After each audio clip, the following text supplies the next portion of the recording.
Hello, everyone. Sorry I am so late.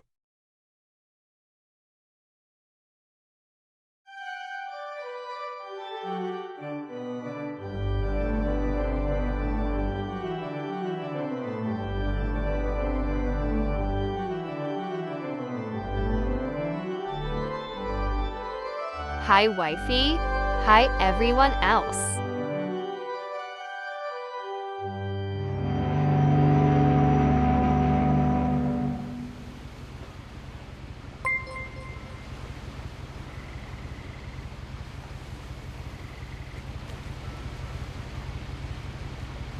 Olu Luna.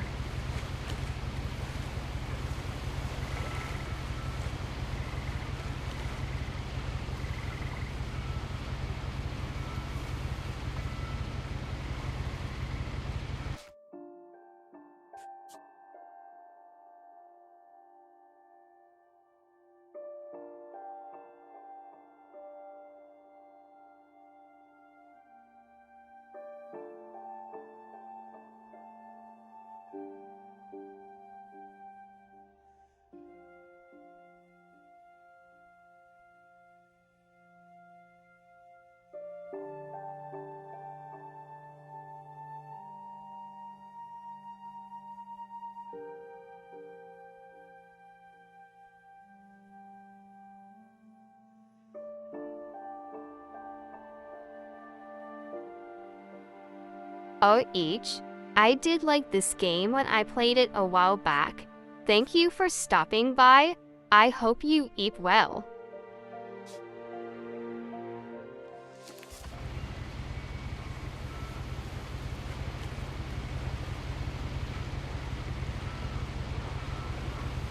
Been a really long time since I played.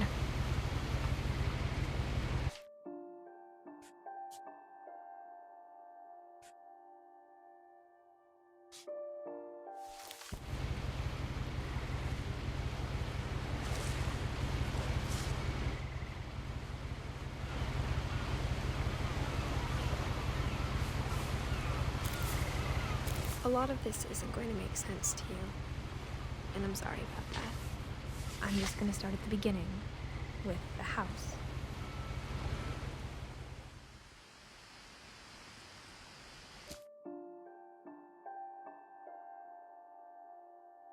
Is the audio okay?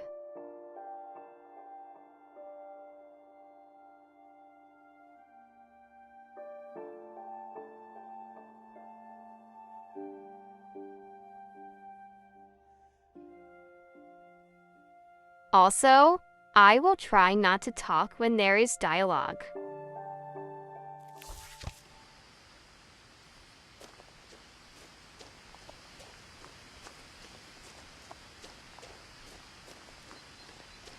I lived here until I was 11, but I wasn't allowed inside half the rooms. Is a good game.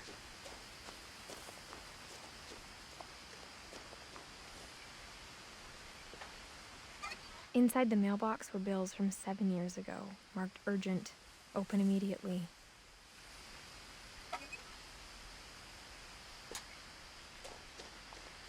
I hadn't been back since my brother Lewis's funeral.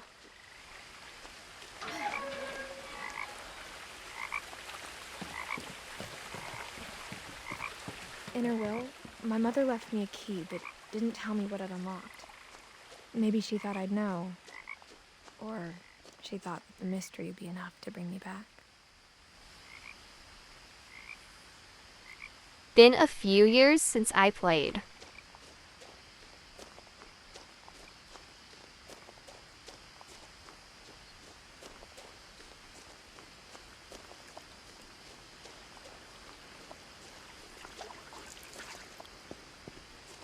The truth is, even after I inherited the house, I never thought I'd come back to it. But now I had questions about my family that only the house knew the answers to.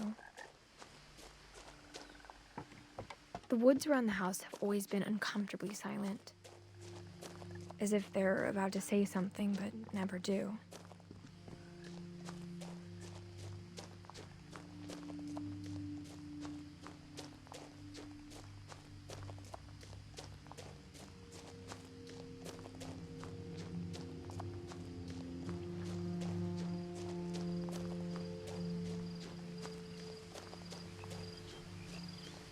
The house was exactly like I remembered it, the way I'd been dreaming about it.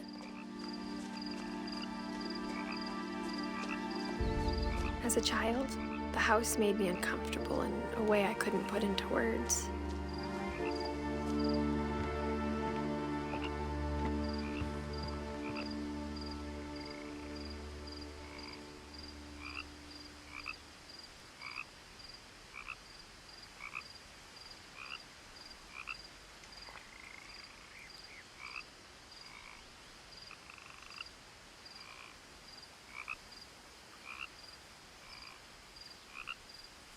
I am gonna try for a couple of the trophies, but I won't worry about it otherwise. Just story.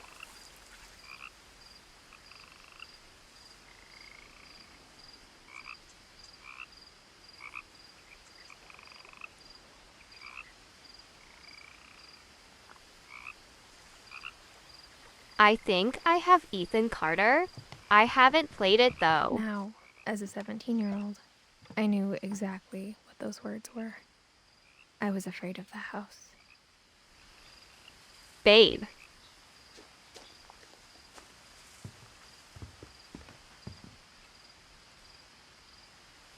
I hoped the key might unlock the front door. It didn't.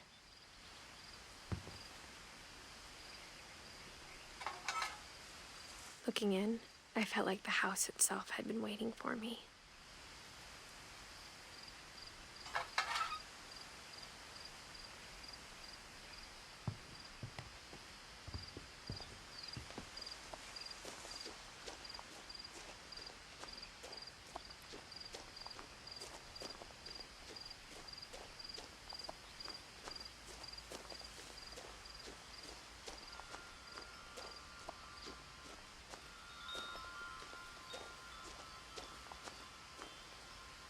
The house felt like it had always been here. Even the swing set was older than my mother.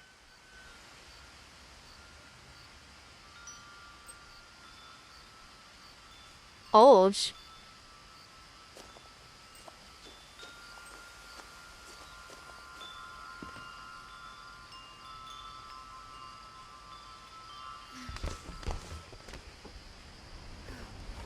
Crawling through the doggy door used to be a lot easier when I was 11.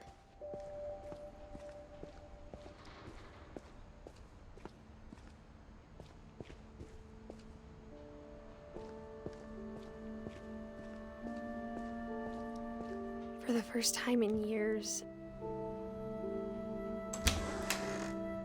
I felt like I was home. But instead of a family, there were just memories of one.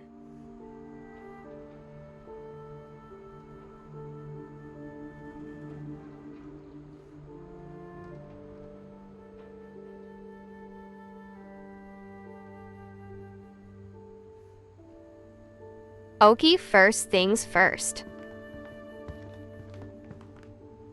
Like how after Lewis started working at the cannery, we all got sick of eating salmon. Except our cat, Molly.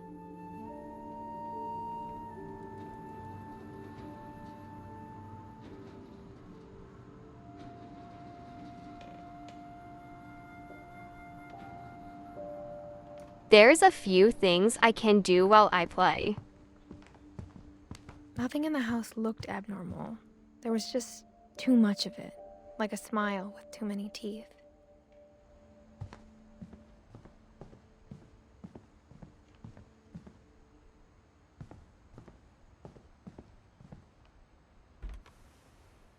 Edie told me once that every Finch who ever lived is buried somewhere in the library.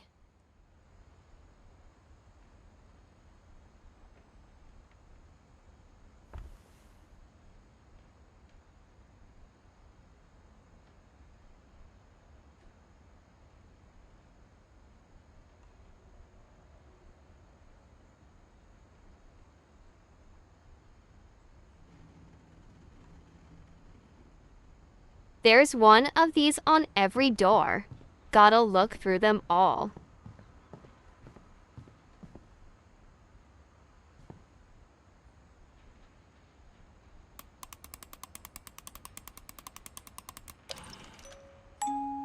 Great-Grandpa Sven built a music box for Barbara, along with the rest of the house.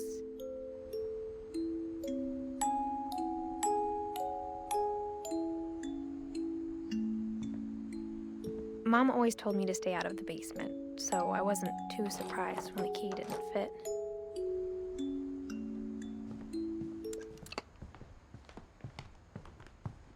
The table was still a wreck from the night we left. It was like a bomb had gone off, killing everyone but sparing the furniture.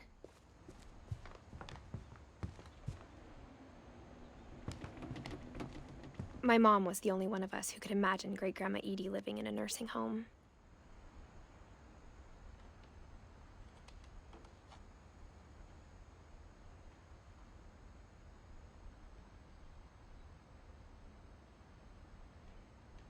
I can't imagine. It smells good.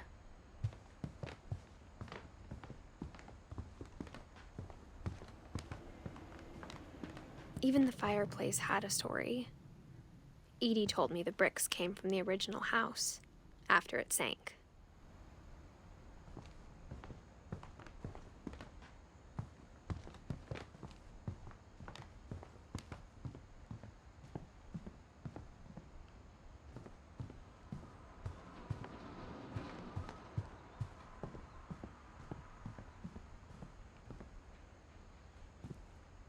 After Milton disappeared, Mom sealed up all the bedrooms. Then Edie retaliated and drilled peepholes.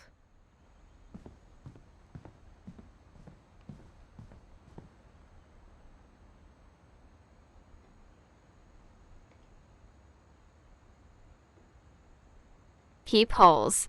That's the word.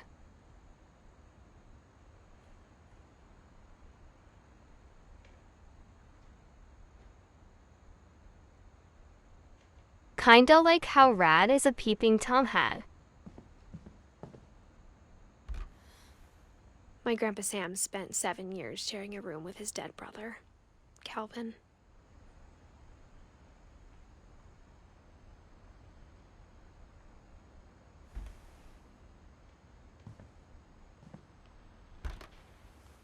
As a kid, I just assumed every house had peepholes and sealed rooms you weren't allowed inside of.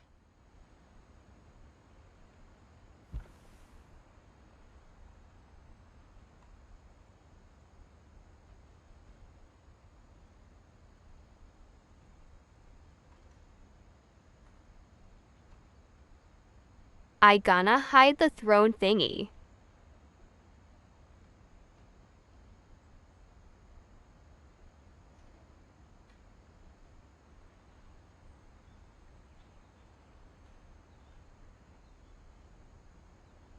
Oh, speaking of throne.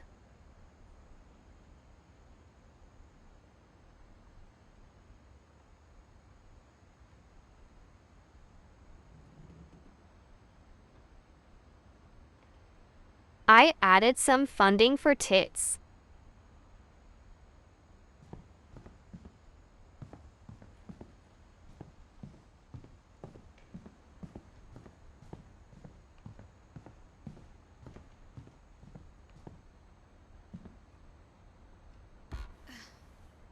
Molly always seemed like a girl I could imagine being friends with, if she hadn't died in 1947.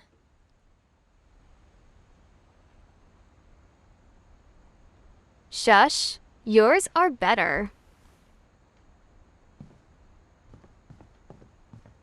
I spent a lot of time playing in Great Uncle Walter's room. I think my mom sometimes regretted not sealing it up.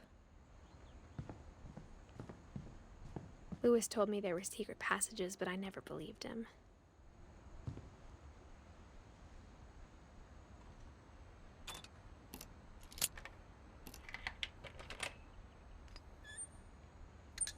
Turns out, my mom was really good at keeping secrets. Now it was time to find out what my mom had been afraid of.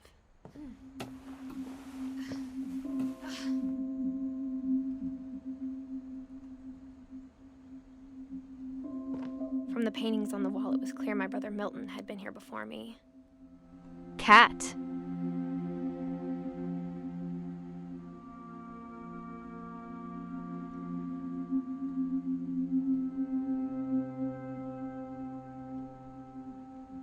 Switch integrated throwing system. Y'all perf. Reading this, maybe it sounds like I had a plan, but I had no idea what was behind that door.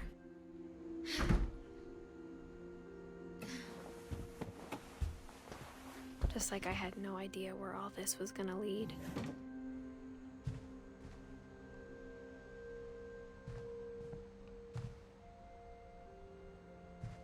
I grew up looking at Molly's room through the peephole. Being inside for the first time, I felt like I'd stepped behind a painting.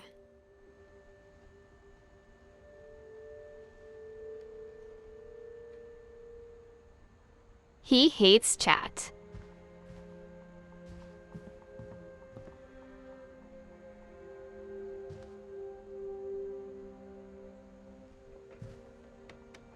I got the sense Edie had spent a lot of time here, before my mom sealed the doors.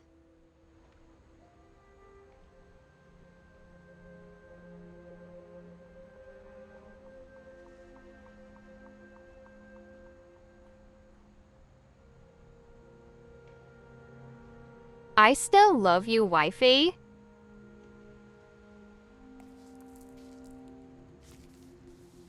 December 13th, 1947. Dear Diary, I'll be gone soon, but I wanted to tell somebody about what's gonna happen. It started when Mom sent me to bed without dinner. I woke up and I was starving, so I looked around for something to eat.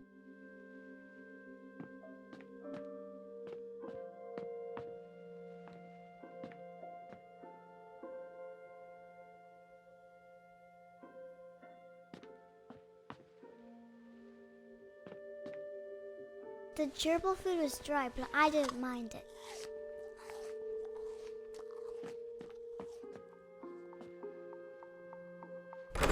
Mom, can I come out now? Sweetheart, it's late. Go to sleep.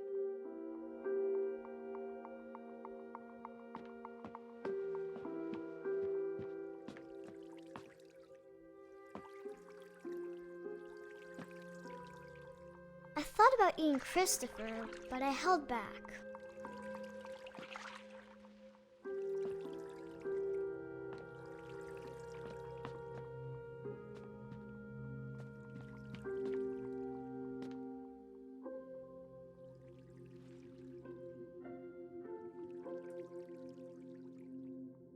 Damn, these men hate us.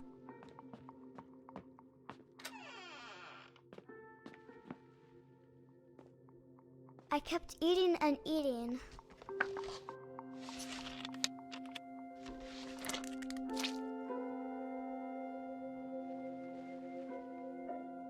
Minty.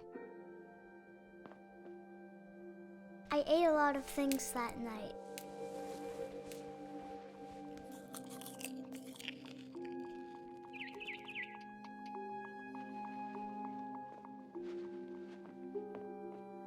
Then I heard chirping outside my window. It was a barn swallow going back to her nest. I reached out for her.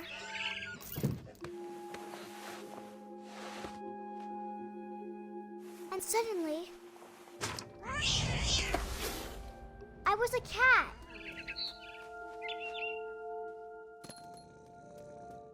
I tried to be quiet, but the bird was really scared.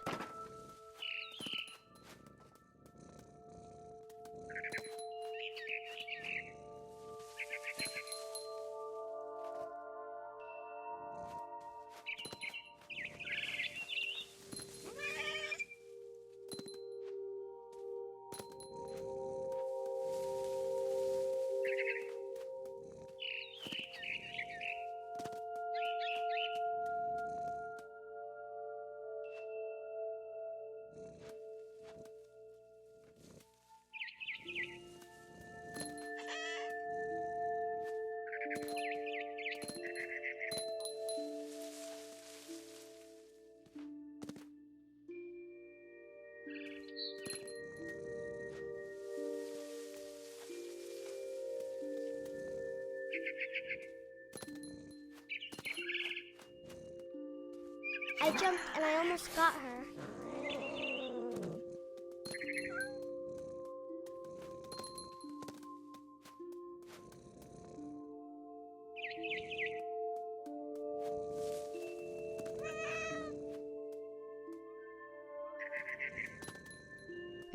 I was up in the big tree. I promised Dad I wouldn't climb it anymore. All I cared about was eating that mama bird.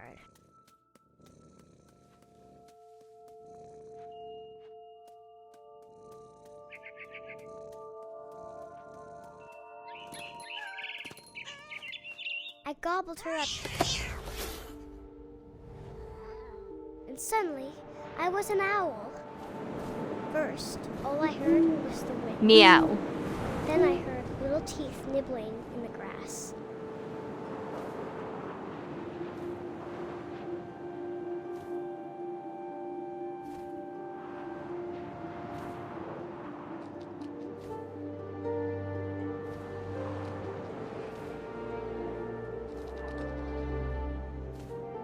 Rabbits.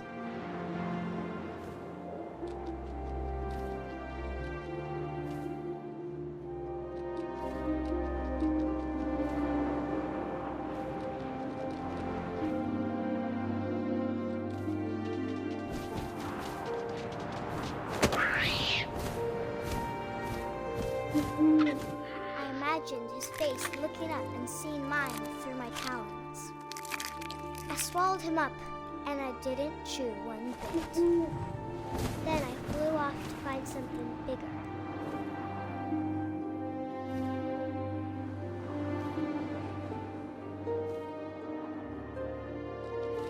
A mama rabbit.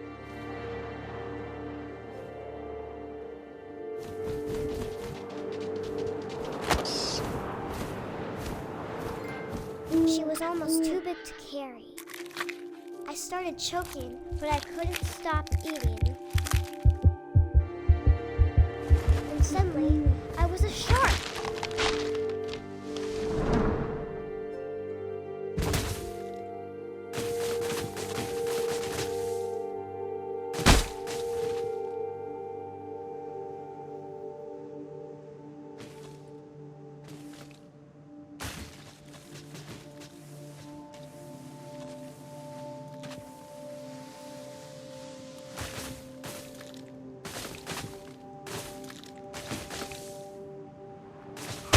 I rolled off a cliff and into the ocean.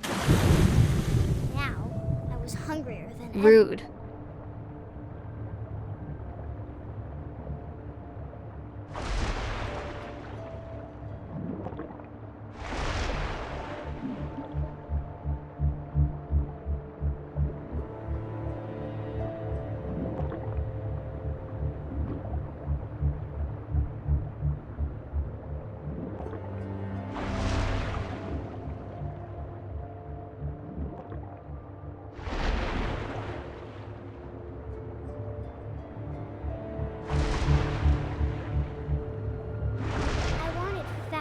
Juicy seeds.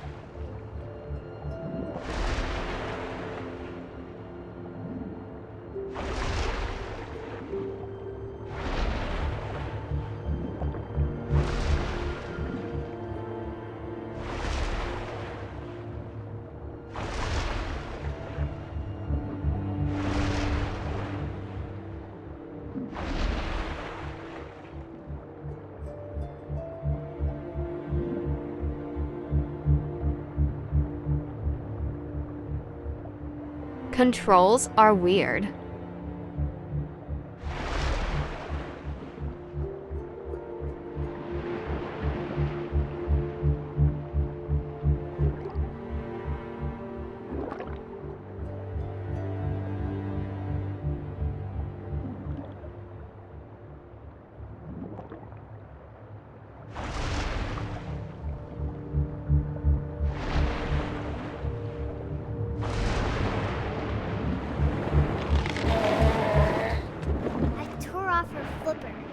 Nom. Really good.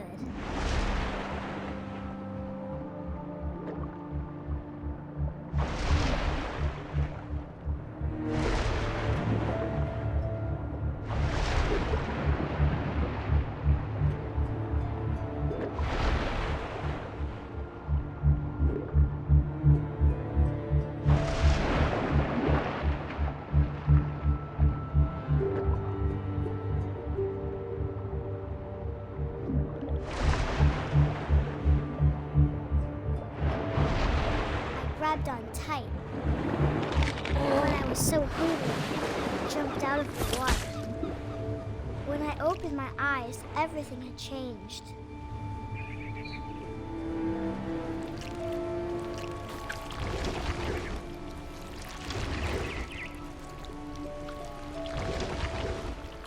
Now I was a monster, and I smelled people everywhere.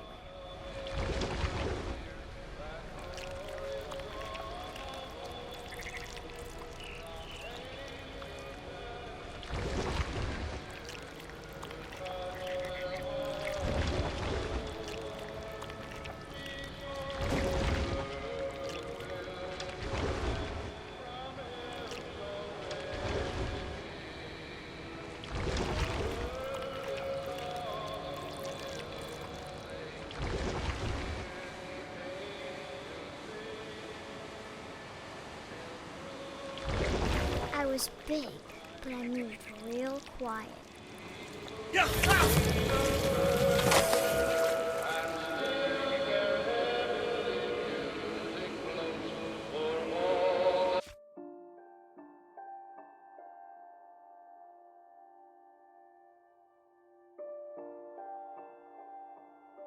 Berg, Dad needs help.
But also, I didn't.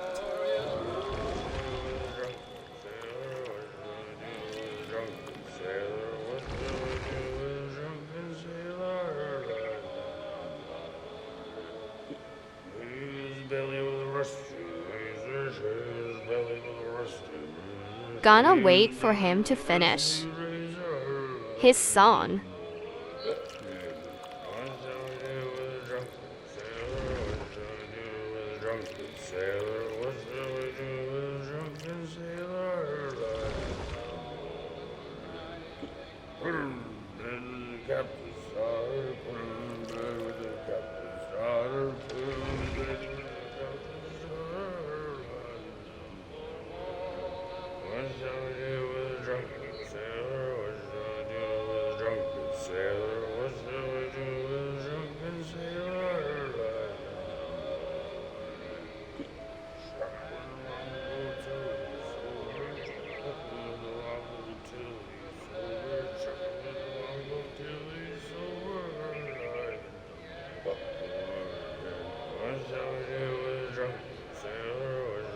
GRR.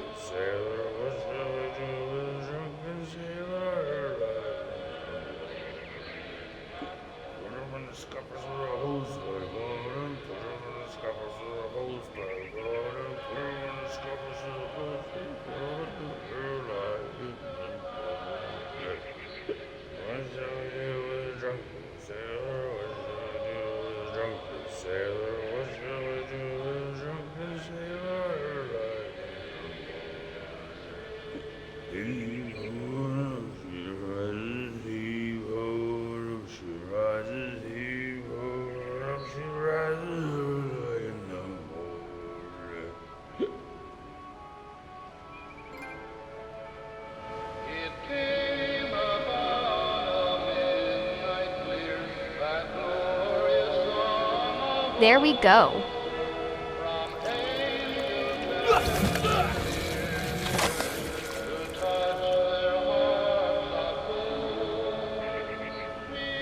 You sung it in school.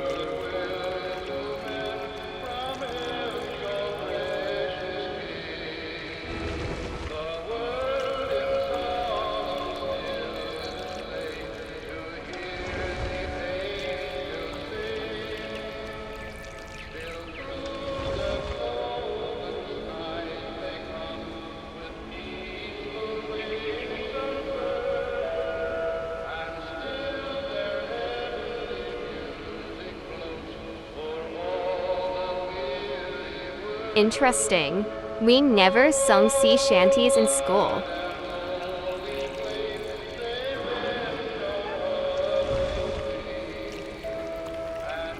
After the last passenger, I was still hungry. And to cross the water, I smelled something new. Something I had to have, so I swam towards it.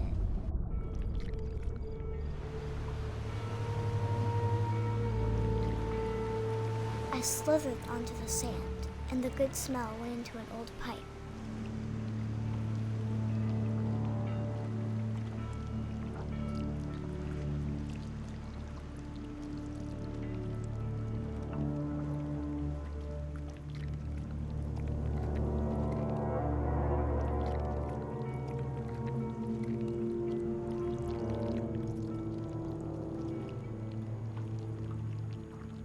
I got closer and closer.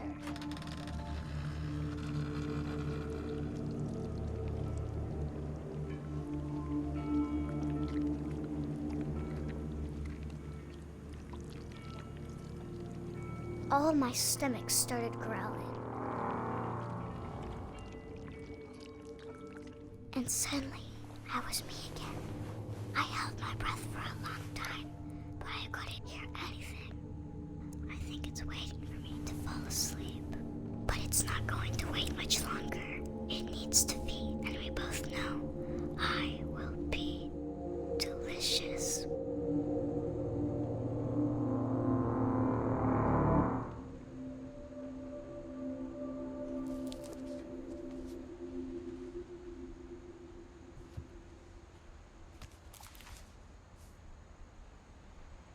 I'm not sure if I believed all of that, but I'm sure Edie would have.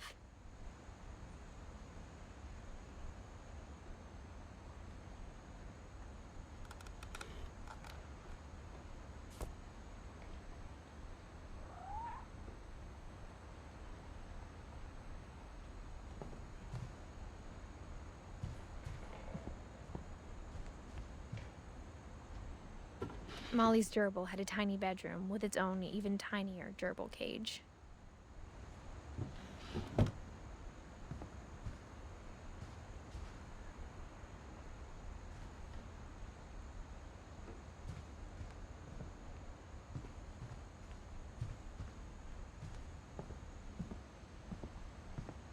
I can't describe it, but I felt like some part of Molly was still here.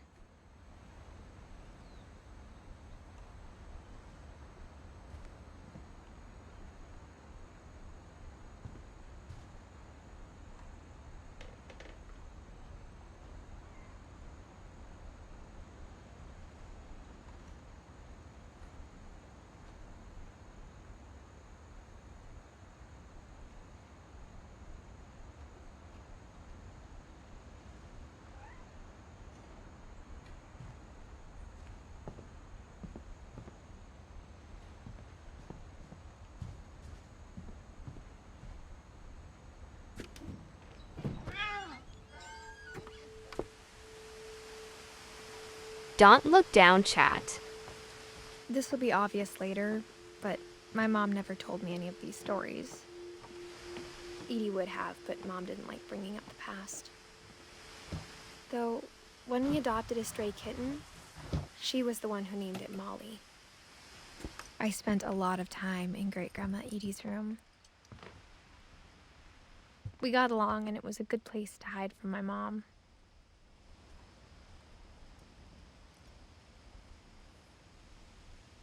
Her room was like a museum.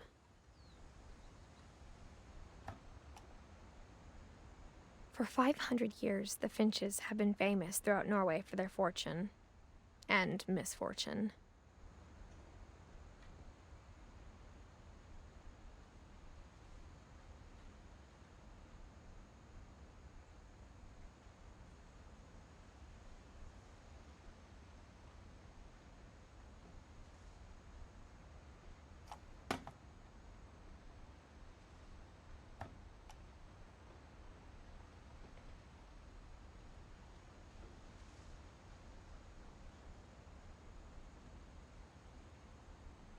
Had trouble with this last time too.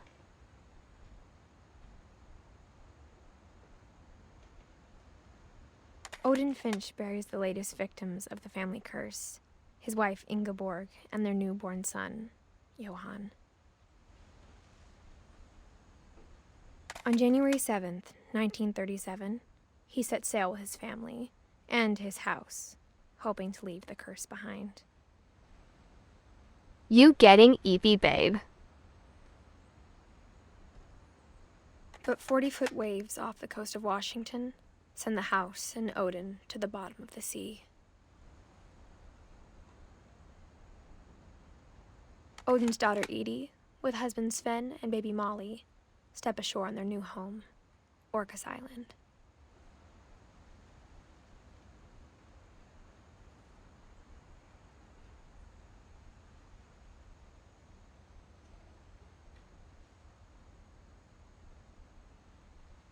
You can eep if you want to. I'm not even halfway through.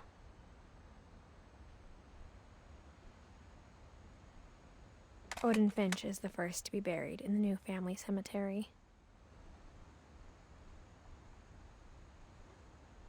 His daughter Edie is already dreaming of a new Finch house.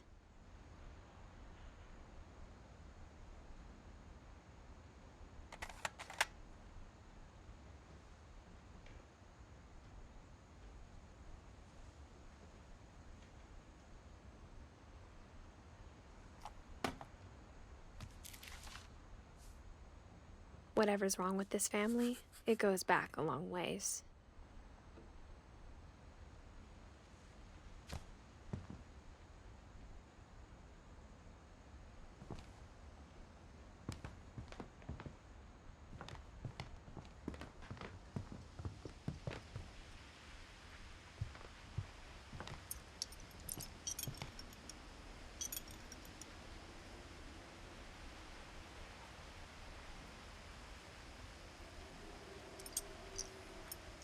So many bird cages.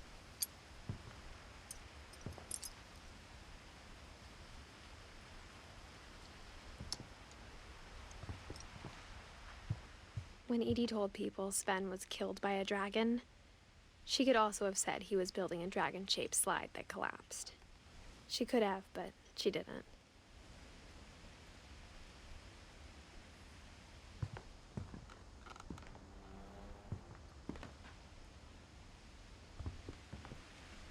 One summer, they evacuated the island, but Edie refused to go. For a few weeks, she was a celebrity.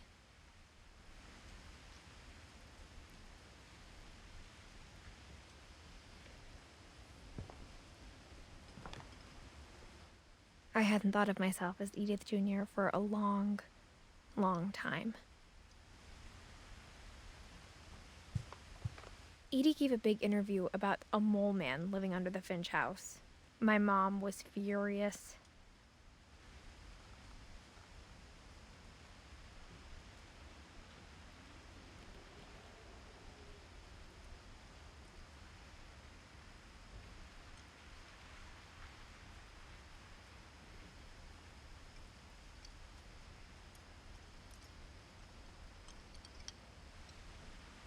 Okie wifey, I love you so much.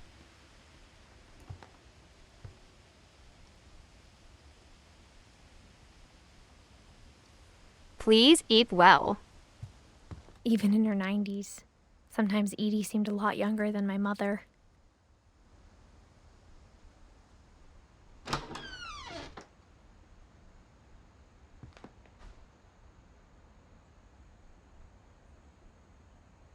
Pink. The only trace Grandpa Sam's first wife, Kay, left on the house was the pink bathroom.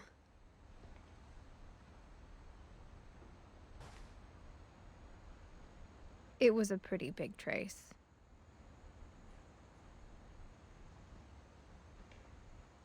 Oh.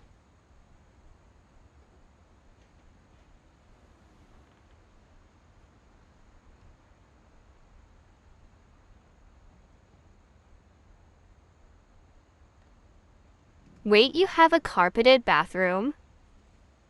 Lol.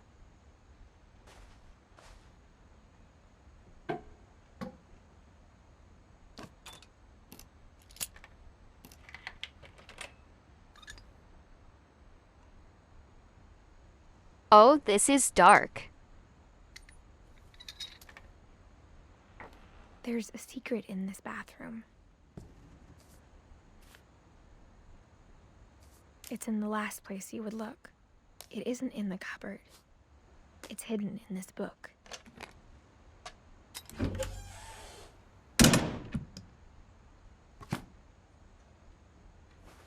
Oh, not yet.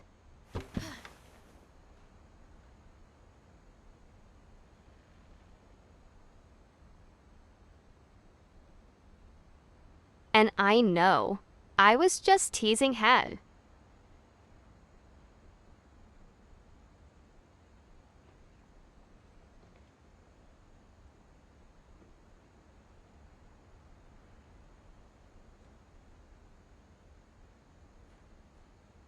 Huh.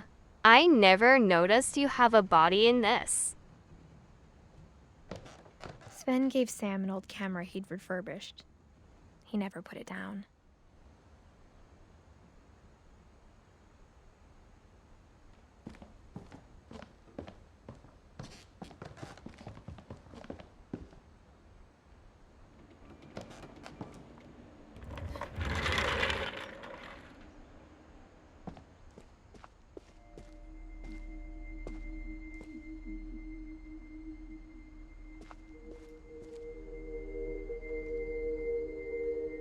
I knew Grandpa Sam had a twin. And that he never talked about him.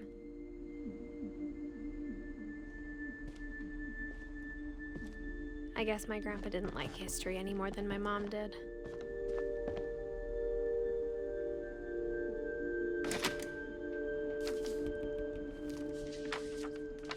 How I Want to Remember My Brother by Sam Finch. The thing I remember is that when he made up his mind, that was it.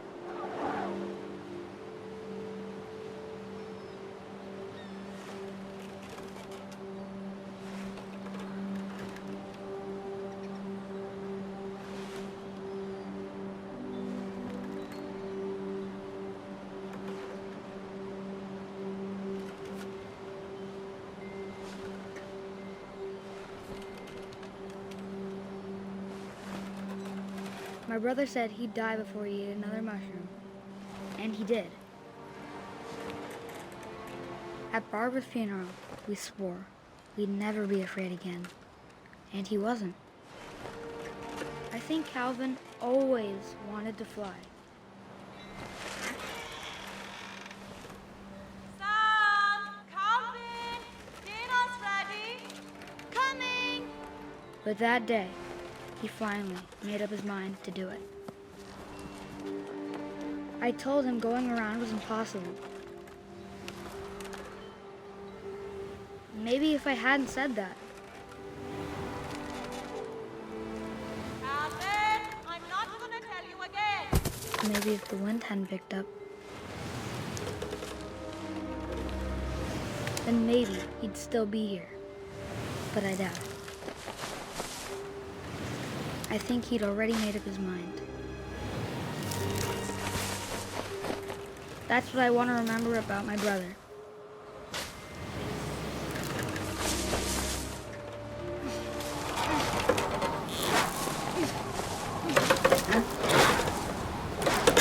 The day he made up his mind to fly.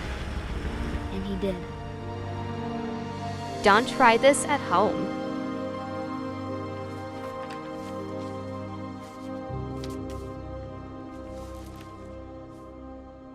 Calvin's story felt strangely familiar. When I was younger, I remember trying to do the exact same thing.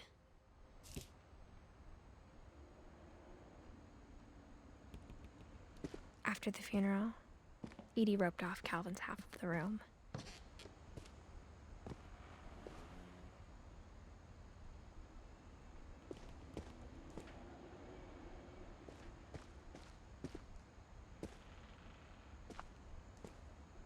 Mom said Grandpa Sam enlisted at 18 and never set foot in the room again.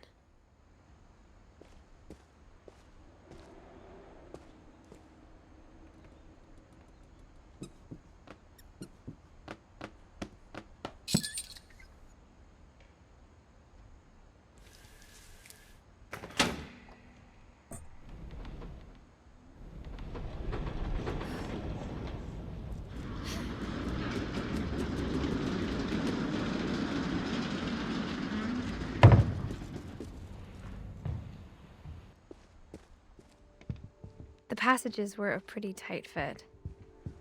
They'd obviously been built for smaller hands and bellies.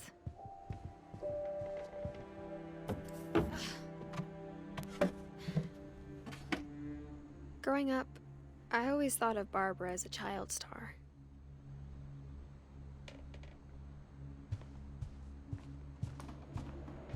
I never thought about how hard it must have been for her afterwards.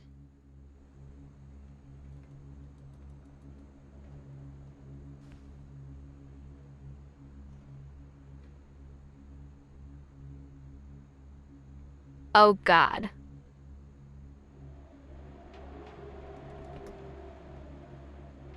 Why leave the cake?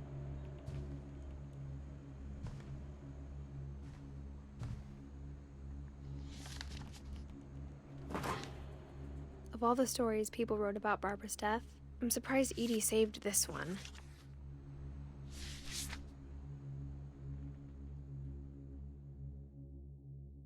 Old Jack here with another ghastly tale inspired by America's most unfortunate family.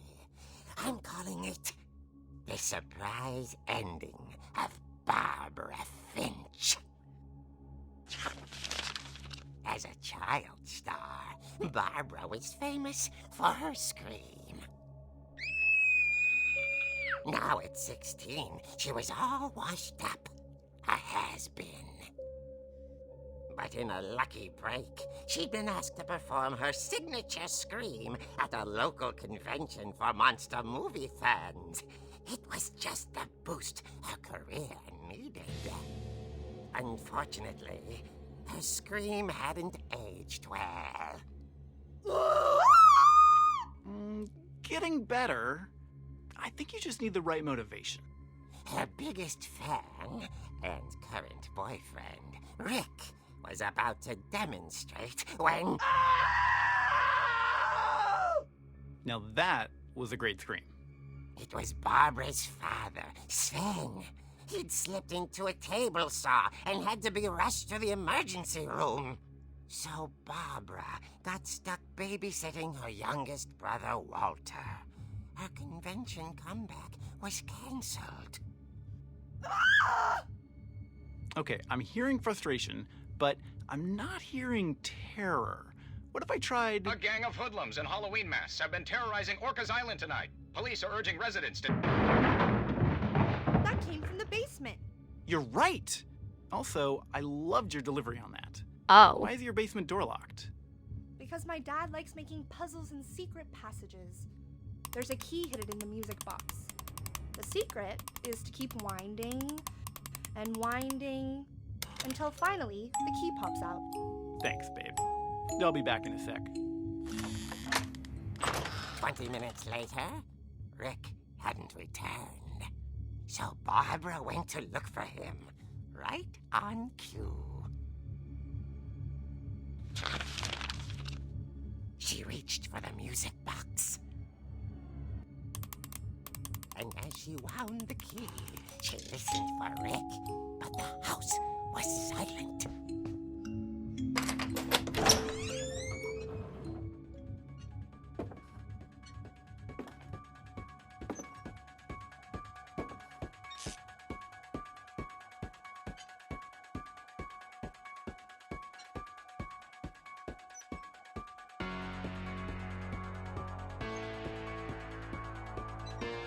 Hi, Kite. How are you?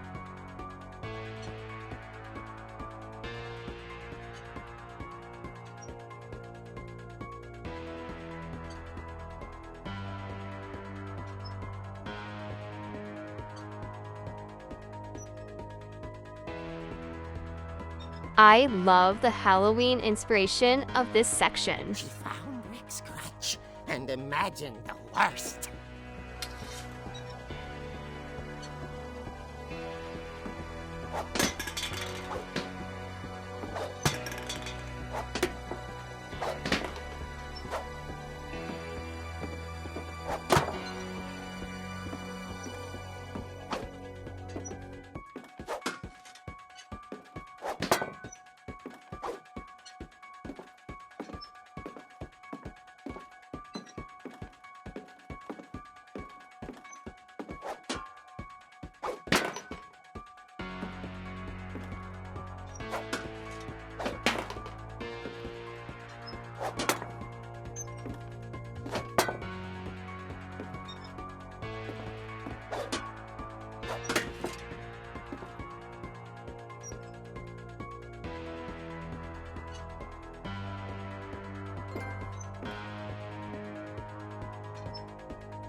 It's mostly a walking sim, but it's a good story. The gang's leader is the infamous Hookman killer, Dr. Carl Hamill, who impaled and then ate his family 10 years ago tonight.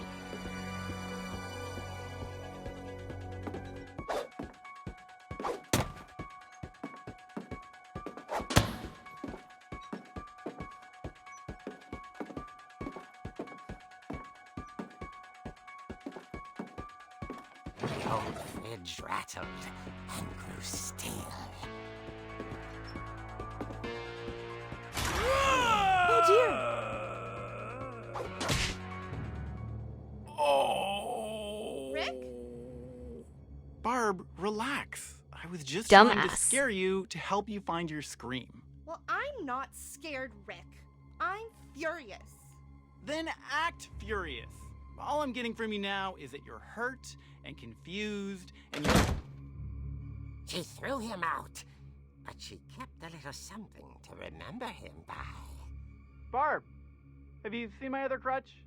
And she was still holding it when she fell asleep watching the late picture show. Hours later... Barbara! Walter, what's going on up there? Ah! Okay, I'm coming up, But if this is a trick, you're dead, Walter.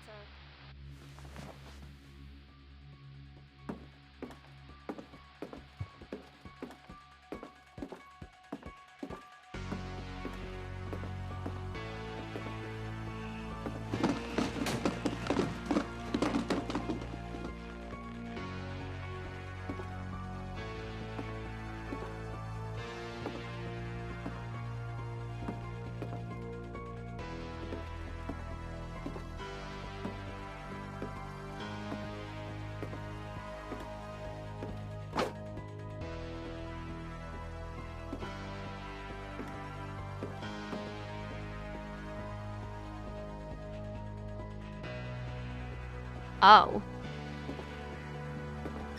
Walter, are you there? Walter had vanished, but his bedside radio was still on. Orcas Island police describe the man as 6 feet tall, with a steel hook for a hand. Residents are urged to lock all doors and windows and notify the police of any suspicious activity. Barbara turned, saw the hook man, and was speechless. He was quite smashing. And who he was, he couldn't get enough of Barbara. Okay, Barbara, there's gotta be another way out of here.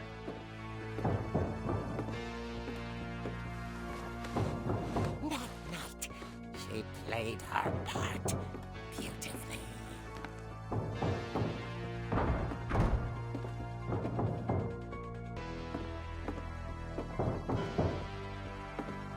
She thought about abandoning Walter, but just couldn't do it.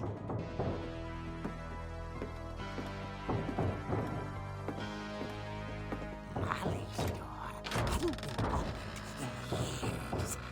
The hinges groaned.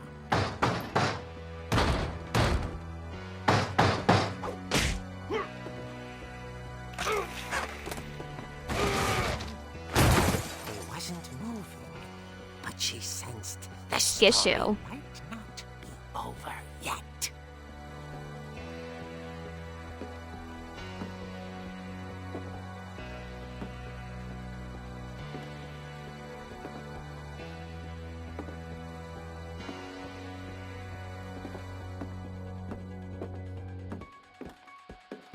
The hookman had vanished.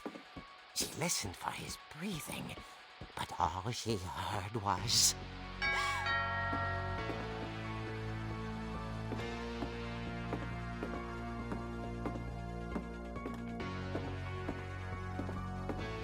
At the door, she heard whispering. It was coming from inside the house.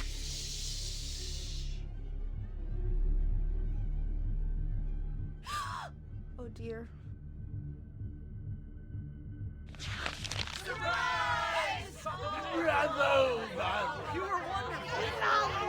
The monsters had come to surprise her.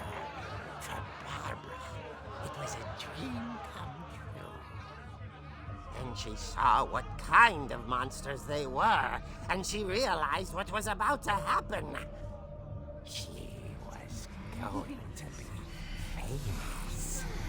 And with her final breath, Barbara Finch gave the performance of her life.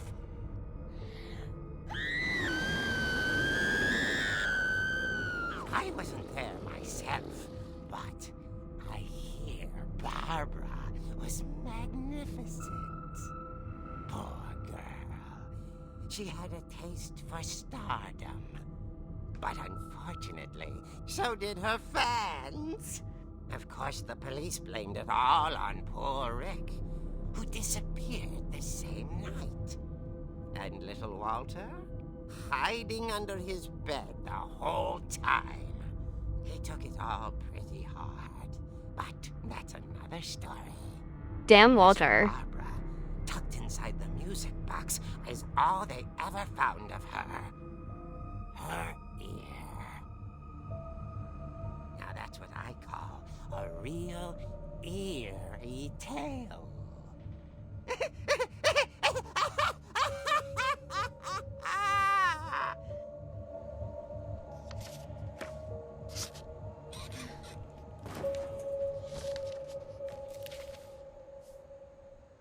Edie told me all Barbara wanted was to be remembered, as absurd as that comic was. Maybe what Edie saw was a happy ending.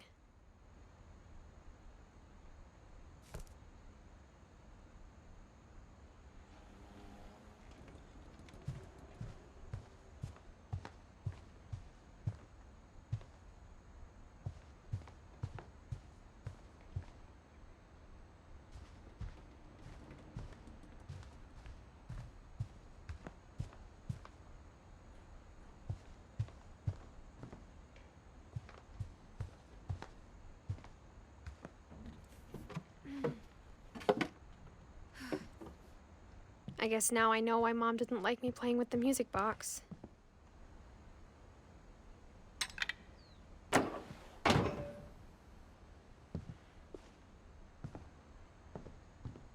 Whenever people ask me about my family, the first thing they always want to know about is Barbara.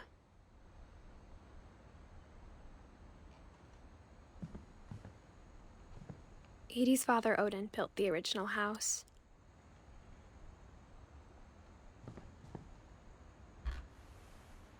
Barbara was a child star for 2 years, until America grew out of it.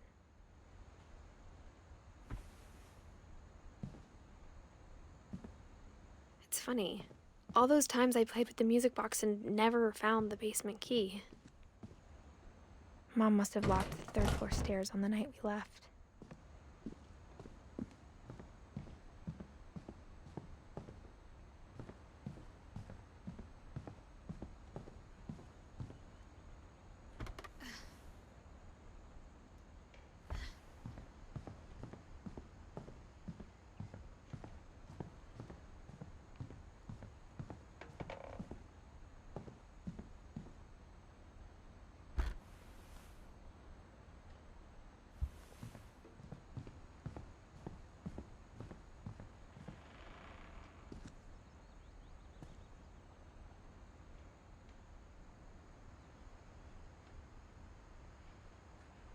To the basement then.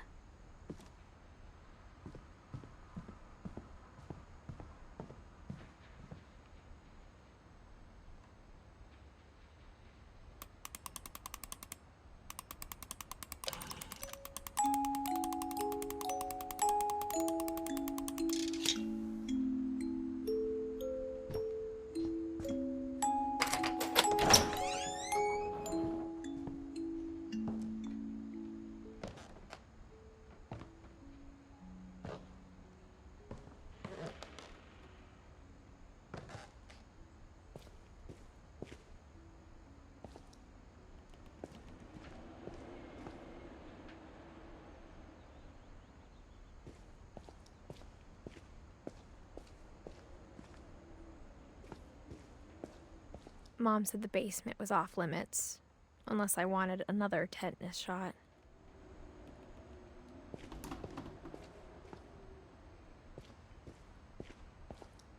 I saw Edie sneak down to the basement once, carrying packages. I thought maybe she was hiding presents.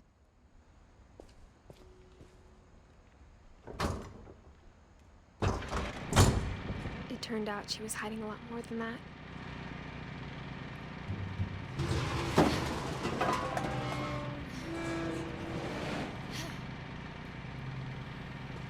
I remember asking Mom once about where Walter had gone. She said after Barbara died, he got as far away as he could. If there's a pattern in all these stories, I think it's that none of us has gotten very far.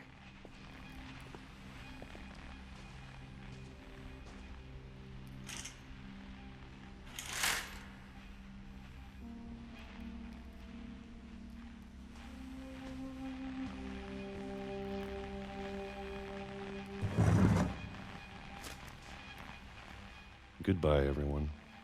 I can't believe I've been down here for 30 years.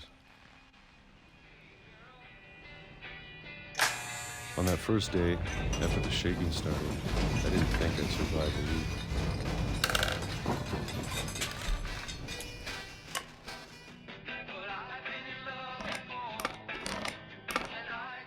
After a few days, I settled into a routine. That's what kept me sane. Having a schedule, living for today.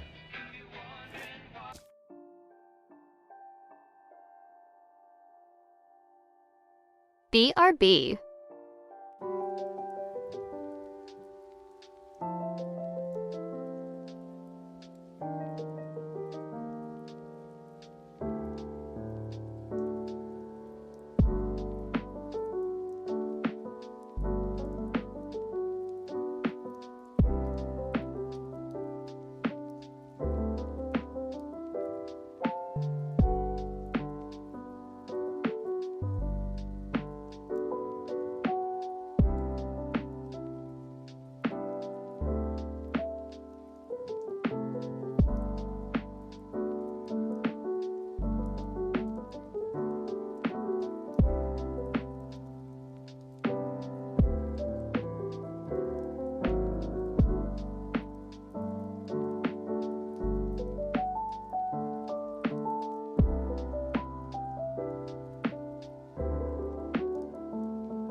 Sorry guys, I back.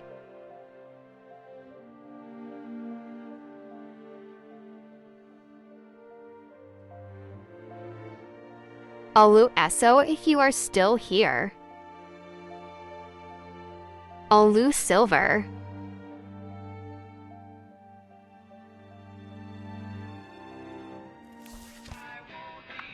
I always expected to be dead tomorrow. But if you wait long enough, you get used to anything.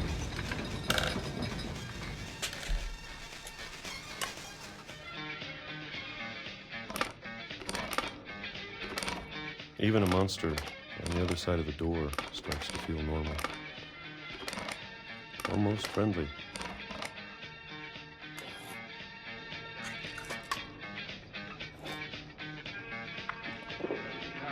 And then one day, everything just stopped. Whatever that thing was, it was gone. Maybe it got tired of waiting.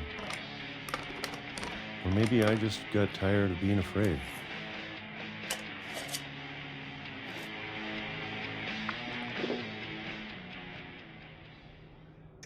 It's been a week now, the longest in 30 years. I'm done waiting. I have to leave while I still can. Hope you guys are doing well.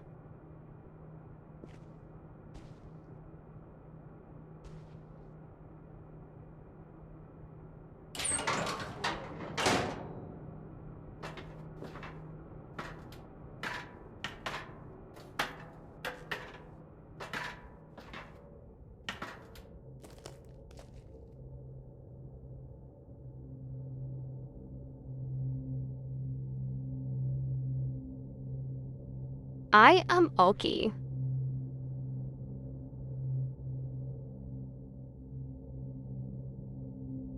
Just finishing dinner. I know it's out there somewhere. Whatever killed Barbara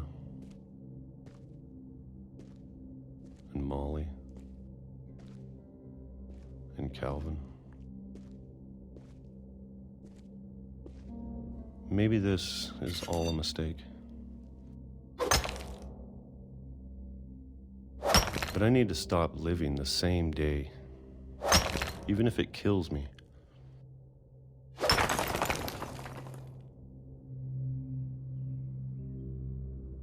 Whatever's out there, I want you to know I'm ready for it. I'm going to appreciate all of it, especially the food. I don't mind if I only have a year left, or a month, or a single week. I'd be happy with one new day. I can already imagine the sun on my face.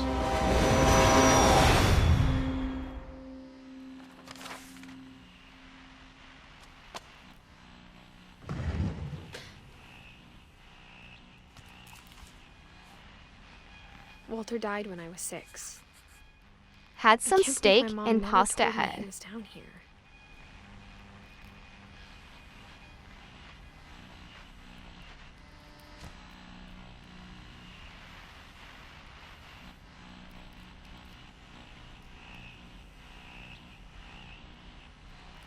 Did you guys eat?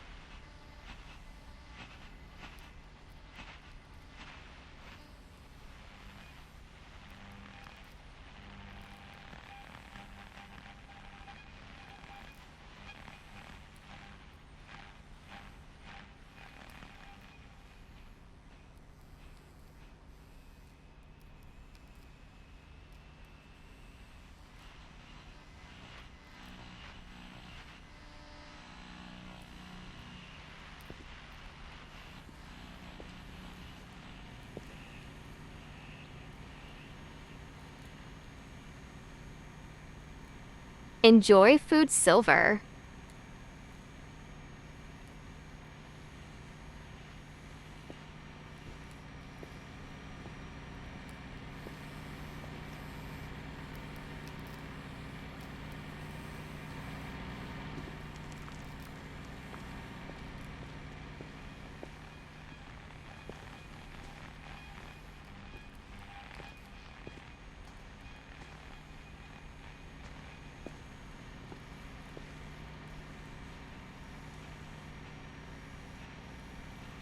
Make sure you do eso.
Blay, this section is too dark.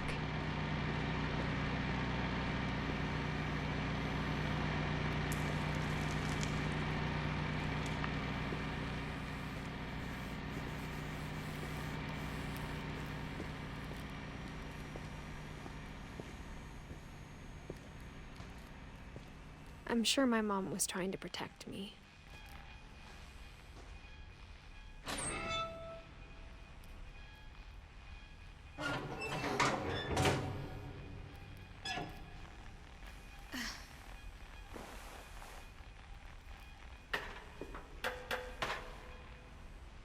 Maybe she was afraid I'd end up like Walter. But if she never told me about an uncle under the house, I can only imagine what else she was hiding. I don't want to make the same mistakes she made. Trying to bury something that's still alive.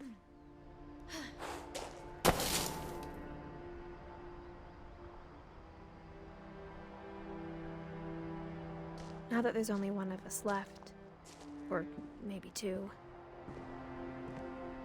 I thought it was time I heard the stories for myself.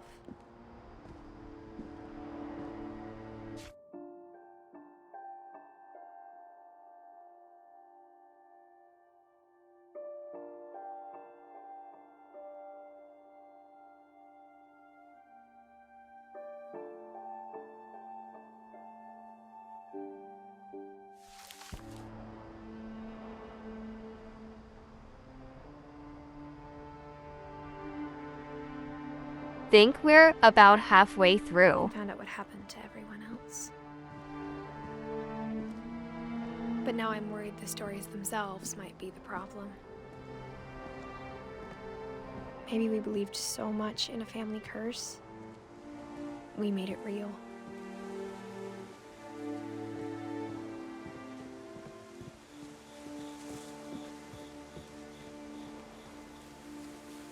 I don't know if I should even be writing this.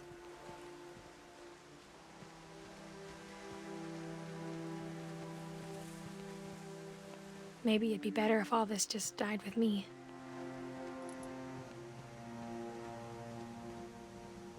But I thought you should know about your family. And the history you're a part of. Though to be honest, I feel as lost as you probably do right now.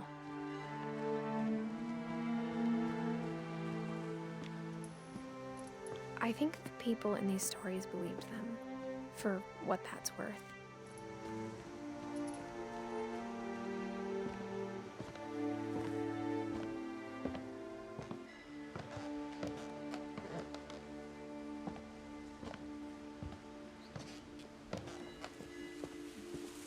And when you look at the house, That history of imagination and stubbornness and madness, any of it seems possible.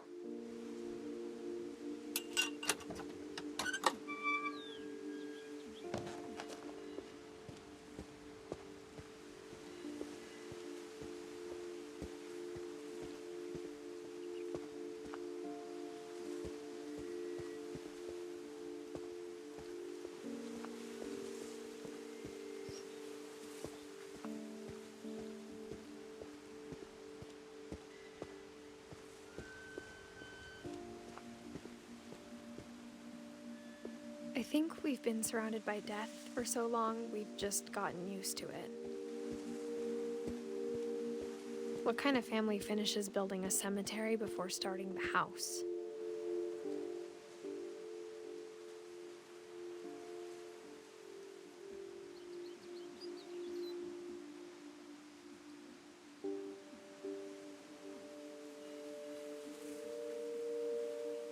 Not Telltale, and no, not my first time playing.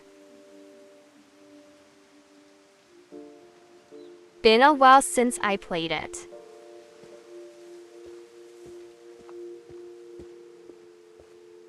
It's embarrassing for me to admit this, but the pet cemetery made me more uncomfortable than the human one. 3 of the gerbils are mine, and 2 had been my fault.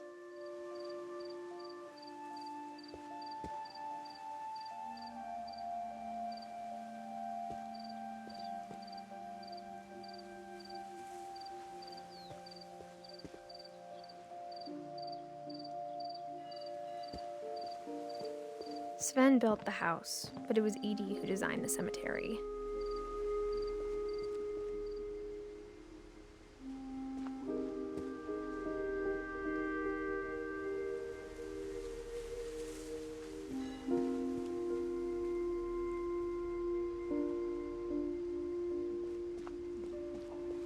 I'm sure Odin's monument had been Edie's idea.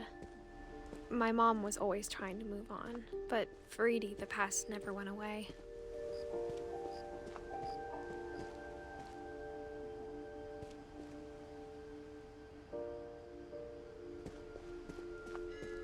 She could see it poking out of the water at low tide.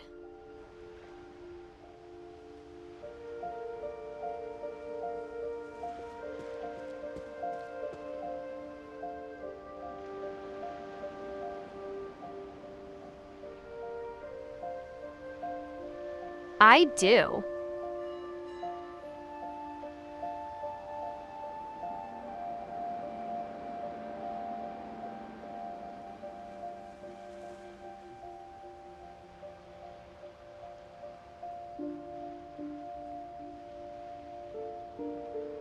I think the only kind of game I don't really care for is sports games lol. Welcome back, Kite.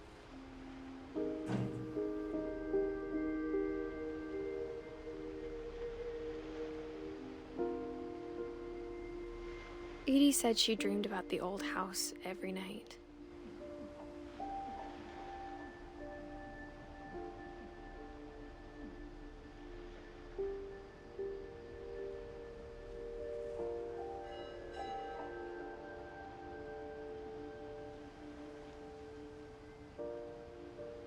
Indeed lol.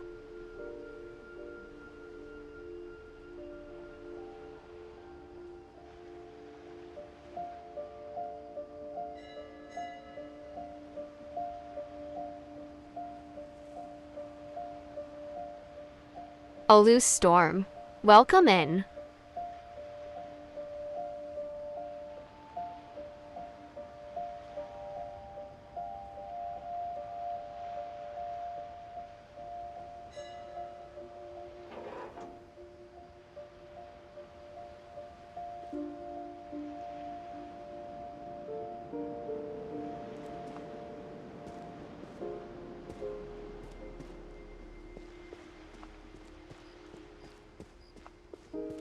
Edie's side was always easier for me to understand.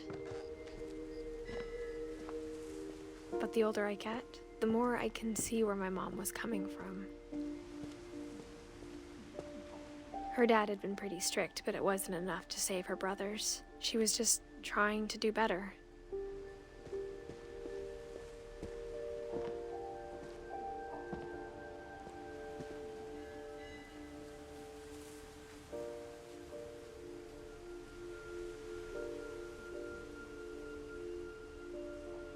I played Wii Sports LOL. I don't have a Switch though. There's so many things I wish I could ask my mom now. Part of me thinks this is what she wanted all along. For me to come back someday and find everything out for myself. Alu Lucy, how was Strem?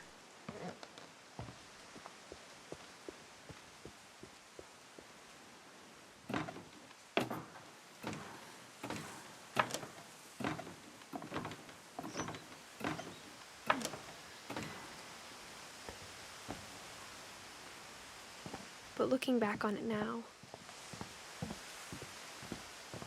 if she told me there was going to be so much climbing, I never would have come when I was 22 weeks pregnant.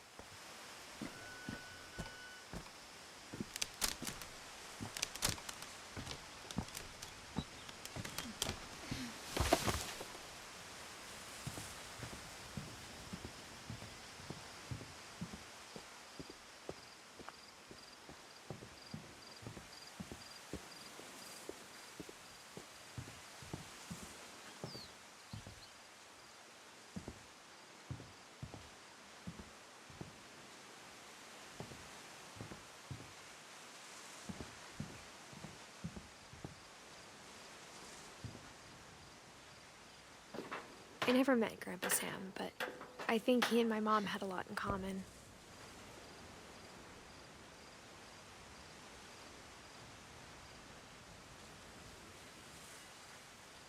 Two in one day, damn.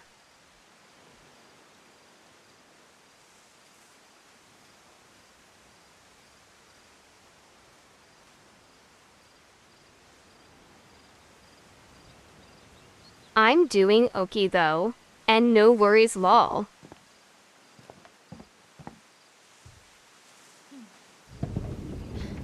They were both pretty intense. Sam spent his life shooting photos, but Mom said he got nervous being in front of the camera. I guess we're all afraid of something.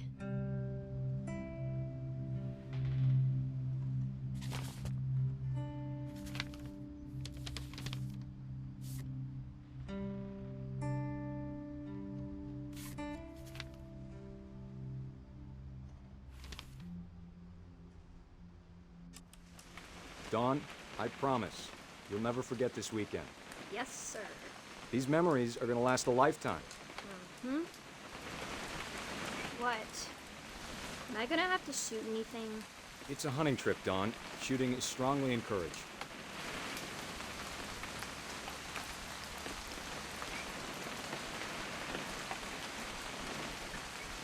What are you gonna Strem? Perfect. It's gonna rain the whole weekend, isn't it? I will never forget this weekend, Dad. That's the spirit. Okay, got it. I'm gonna take some pictures, okay? Just be careful. That camera's older than you are.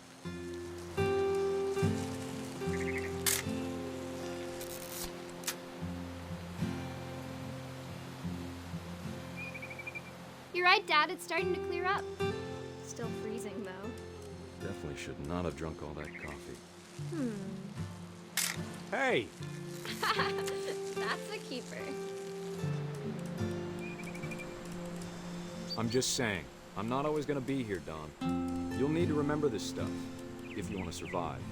I'll be fine, Dad. You know who else thought he was gonna be fine? Some guy who died. Dawn, I'm being serious. I know, Dad. You're always serious. Doesn't being out here make you want to chill out? Well, to tell you the truth, I haven't been out here in 20 years.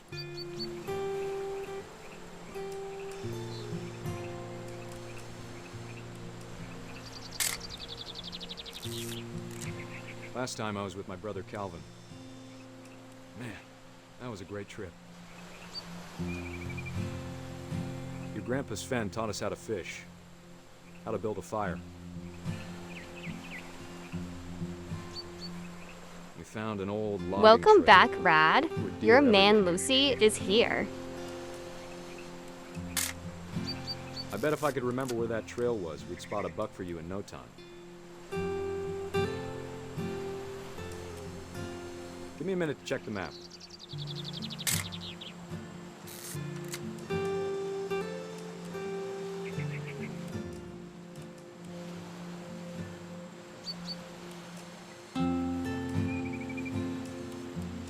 Let's see.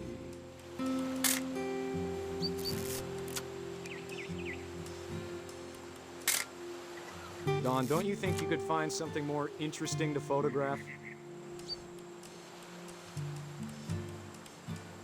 Or was it?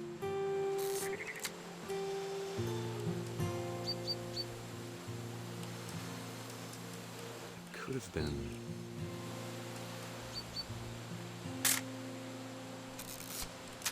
Dad! Good eyes, Don. Before you take the shot, let me get a picture of you.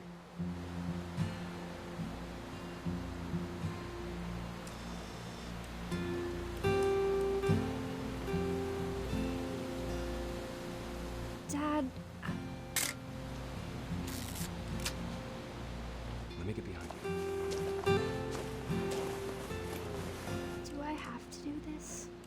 Don, you don't have to do anything. But if you want to survive... Great shot, Don!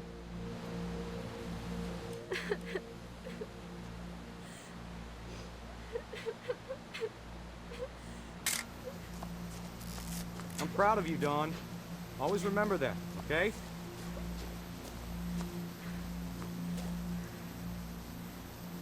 Dad, it's twitching.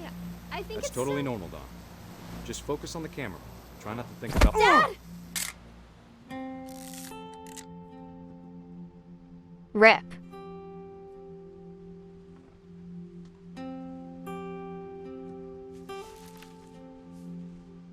Of all these stories, that's the one I wish most that my mom had told me.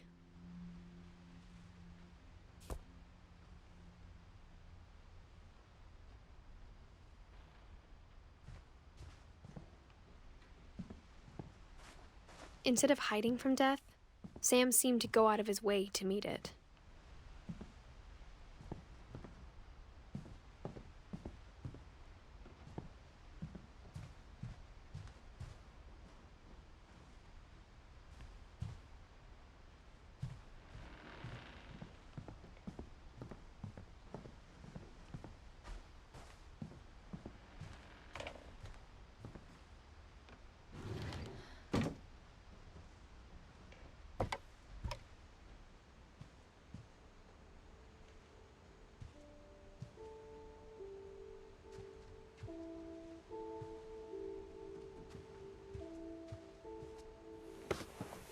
After Sam died, my mom and Edie got really close.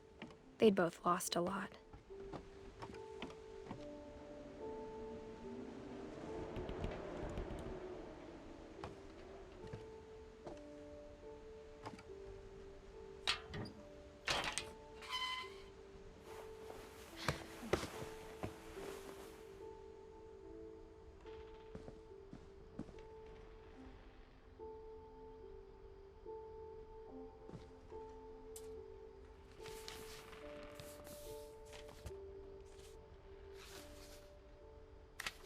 Dear Kay, do you remember the way Gregory used to laugh when he thought he was alone? Like something funny was happening, but only he could see it.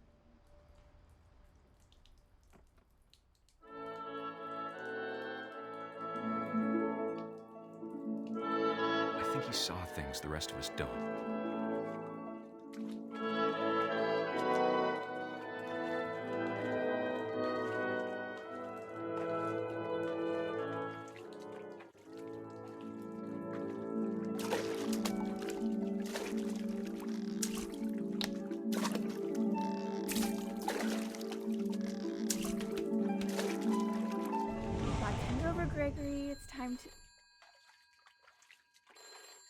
Hold on, sweetie. Hello? Sam, I told you I don't want to talk right now. I wonder what he saw. What his world was like.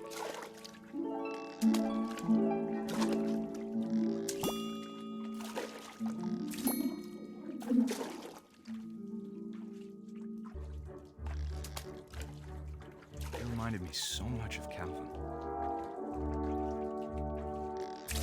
Lost in his imagination. Whatever it was, he saw.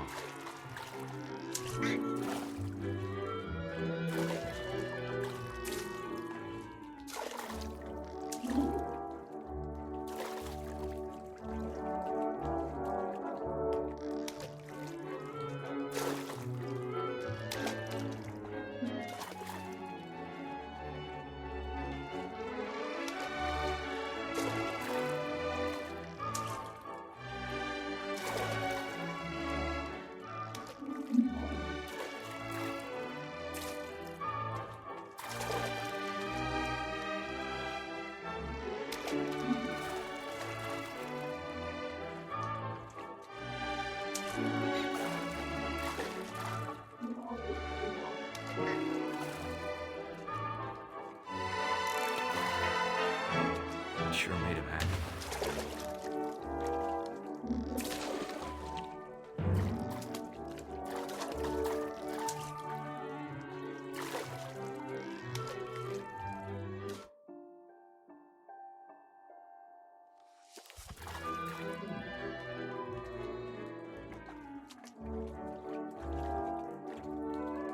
Ah, yes.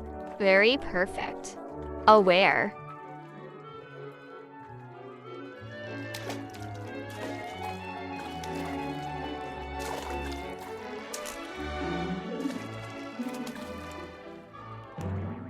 I know how silly it sounds.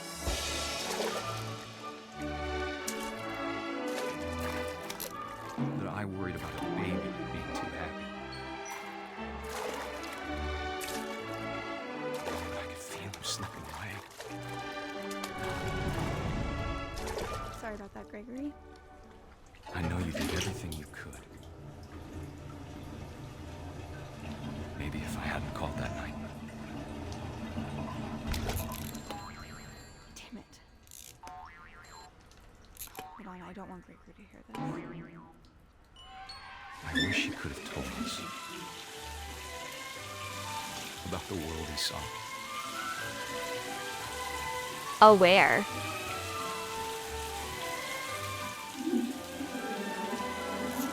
There's so much I don't understand about Gregory, about everything.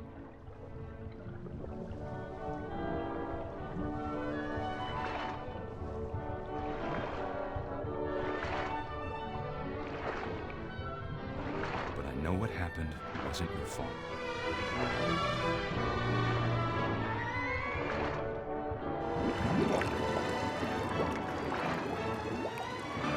I'm sure he's happy. And he'd want you to be happy too. Good luck, Kay. Love, Sam. Aware.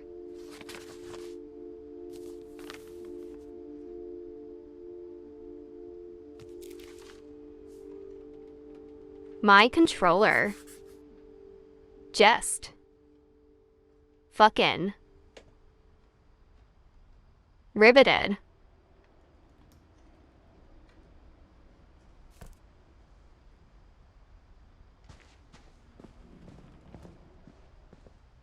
I can't imagine my mom ever writing poetry, and yet.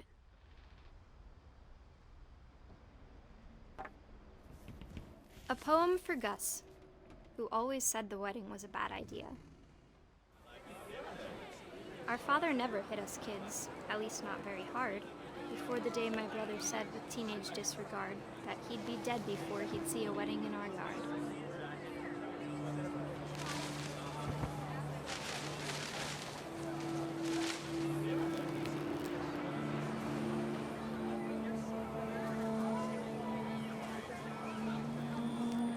father made him come, of course, but Gus stood far apart, just flew his kite and bottled up the storm inside his heart.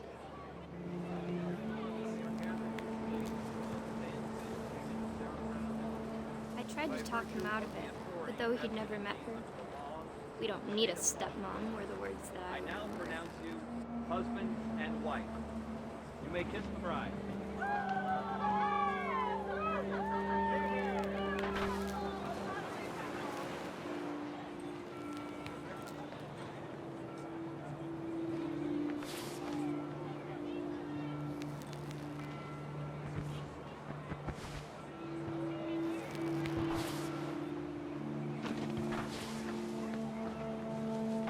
When the time for photos came, Dad ordered him to come here. But Gus declined and as a sign held up his middle finger.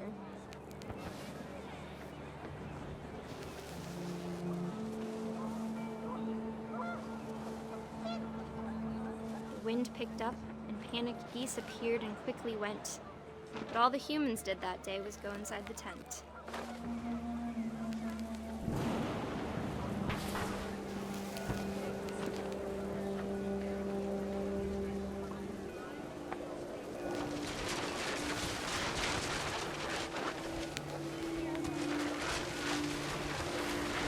Rain came down in buckets then, but no one seemed afraid that nature might destroy the tent our dad had crudely made.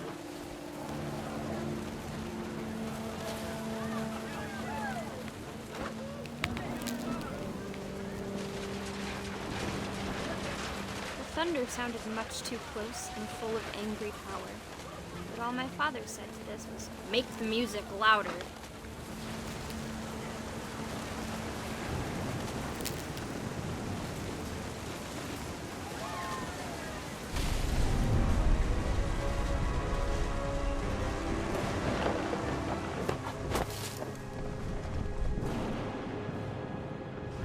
I wish that I could truly say I thought about you on that day.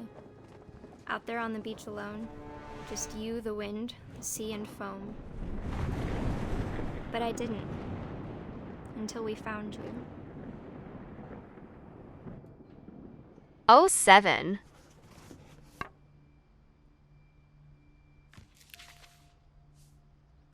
She never talked about him, but Mom told me once if I was a boy, they were going to name me Gus.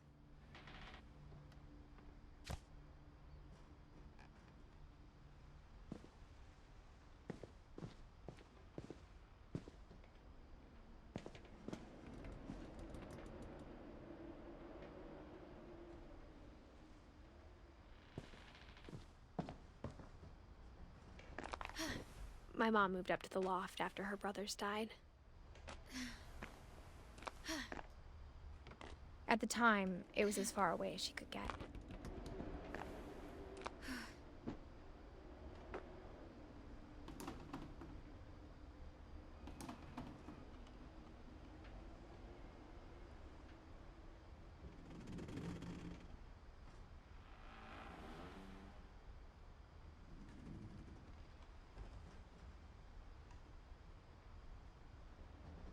There is no way this house was up to building code law. Religion was another thing my mom never talked about, but I think it helped her a lot after her dad died.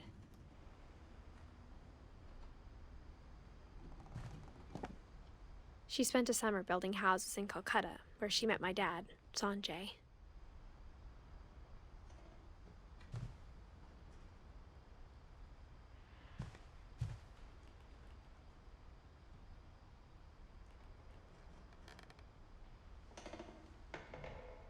My mom moved to India a week after graduation and got a job teaching English. Louis was born a year later.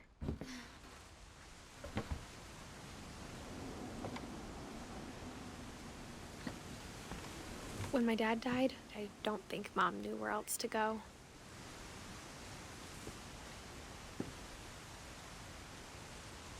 I'm sure Edie was happy to have her back. And to see kids in the house again.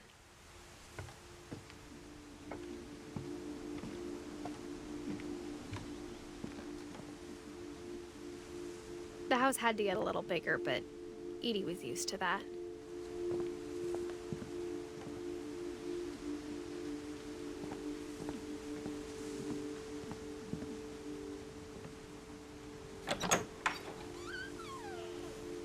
And for a while, things were good.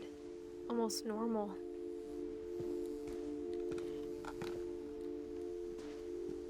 But it didn't last.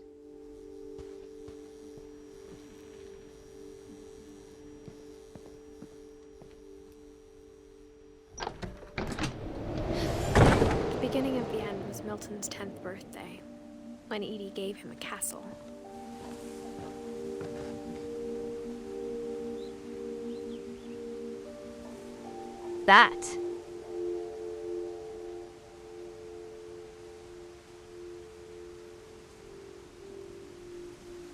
That is why it wouldn't be up to code law.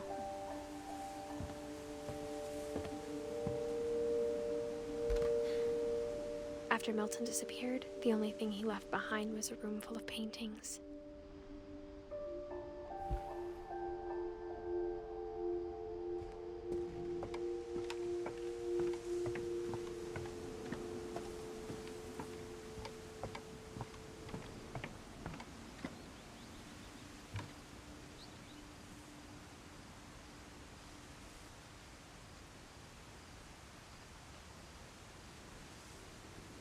Look at this lol.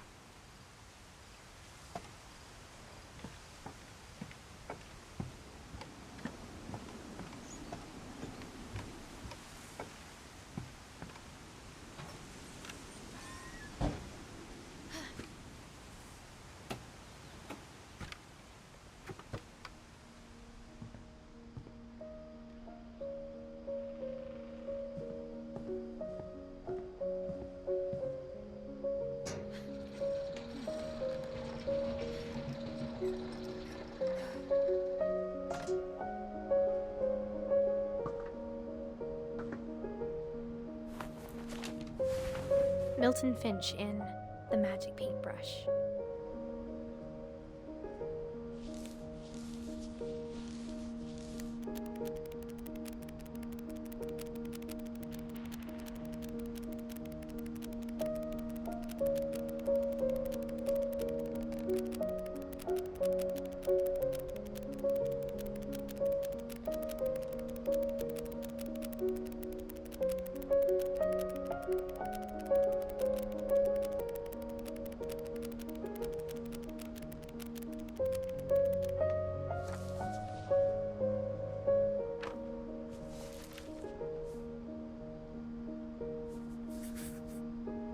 I was 4 when Milton disappeared.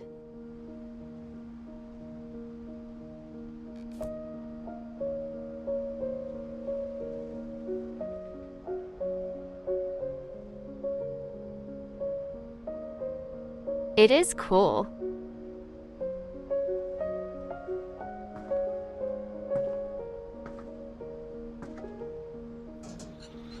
Mom spent months searching for my brother.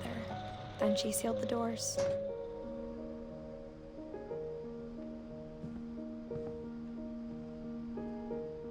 Whatever Milton had found in the house, Mom didn't want it getting out.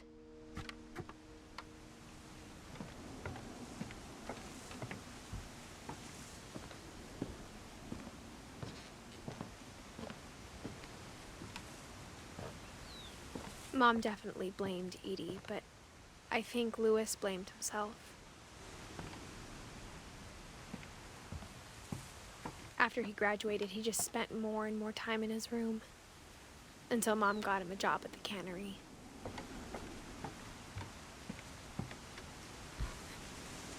Everyone always told me to stay out of Louis's room, except Louis.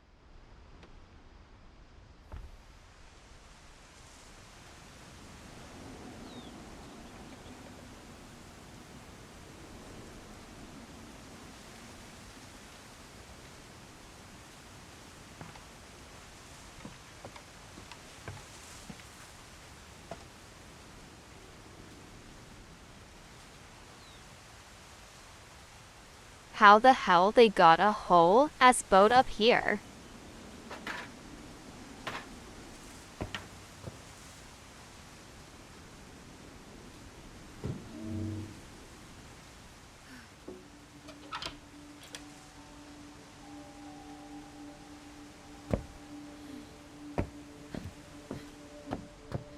Lewis's room smelled very, very familiar. That part of him lived on. Lewis and I spent a lot of time playing games together, but he was surprisingly bad at them. He died a lot.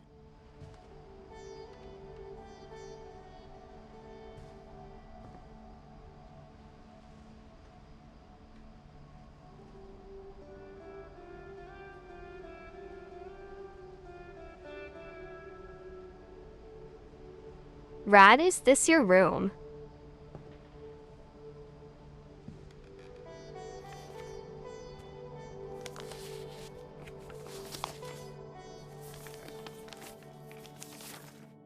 Dear Mrs. Finch, as Lewis's psychiatrist, I can understand your desire for an explanation.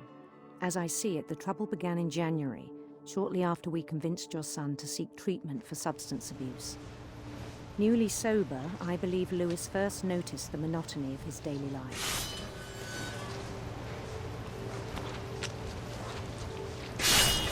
He kept working at the cannery, but he withdrew part of himself. In our sessions, I saw the same behavior. His mind began to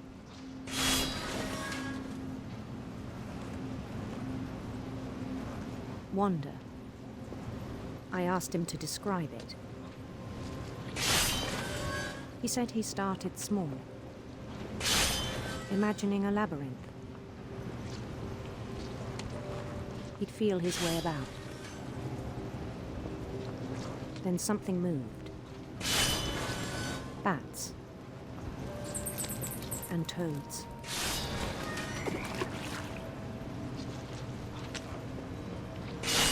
And things that have not names. He knew it was all in his head.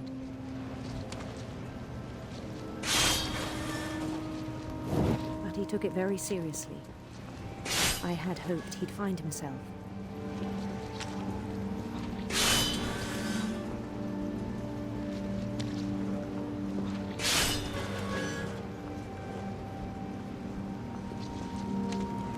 But he found something more. I worried about him then. Daydreaming at the cannery. I spoke with his boss. But he said Lewis had become a model employee. Methodical, tireless, focused. Like a whole new Lewis. So I let him go on.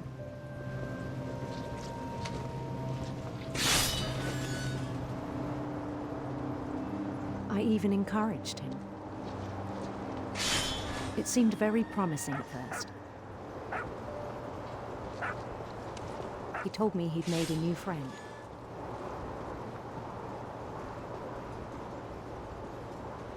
On the edge of a city he named Lewis Topia.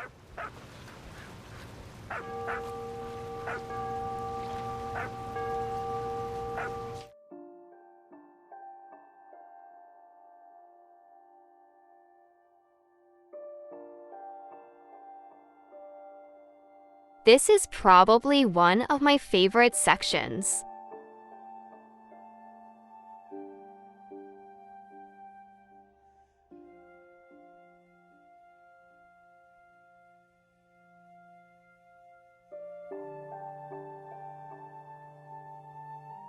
Also, no, not the weed specifically, the whole thing have.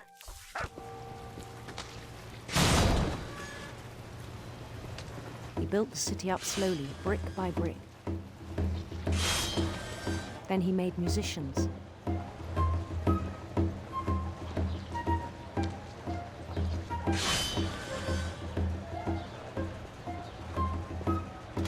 And songs for them to play. He talked about starting a band. And he was always humming something. Every day his imagination grew stronger.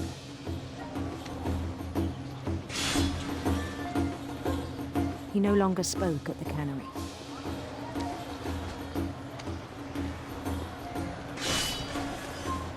but his chopping was as reliable as ever. Then one day it struck him that all the cheering crowds, even the stones under his feet, were all in his imagination, so he could do whatever he wished.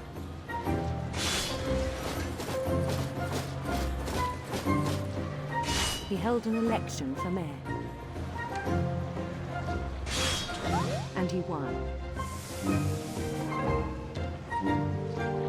They begged him to stay, but his mind was already wandering.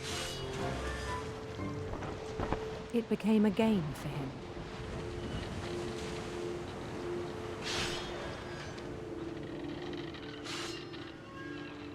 He'd conquer a city, then immediately push on. New Louisville.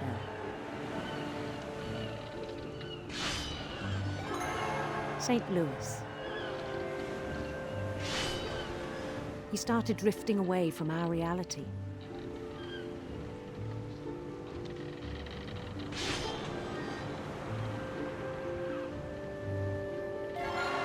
Minneapolis, until one day he forgot to go home from the cannery. Even as his mother pleaded with him, part of Louis kept sailing on.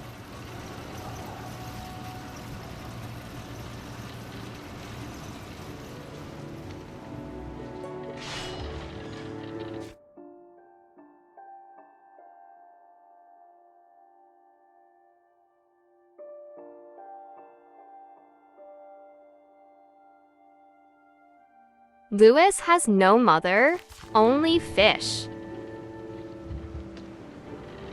In Louisburg, he heard rumors of a handsome queen.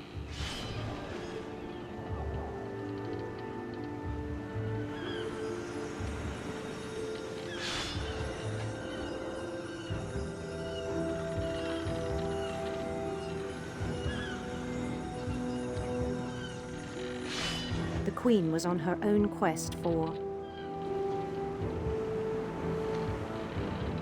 radiant rainbows.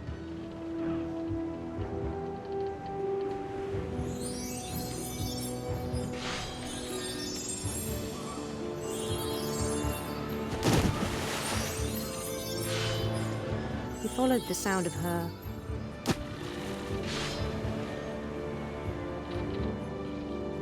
silver harp.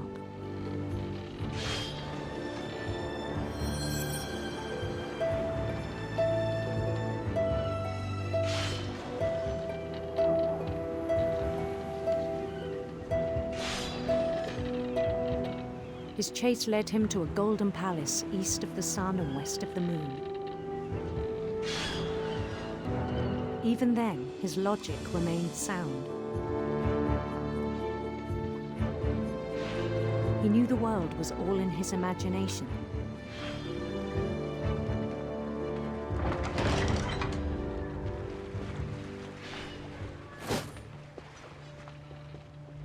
But he was so proud of having created it. In his own eyes, he'd become something greater than a king.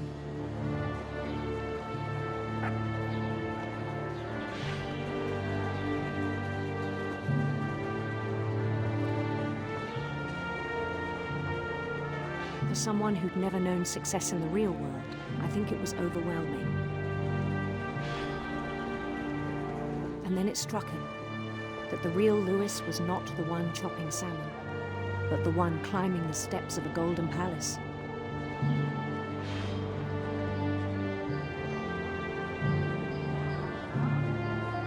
My imagination is as real as my body, he told me.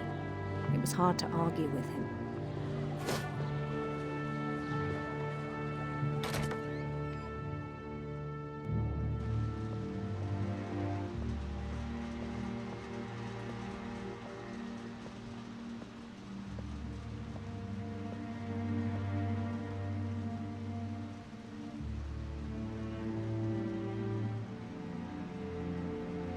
Began to forget the world we know.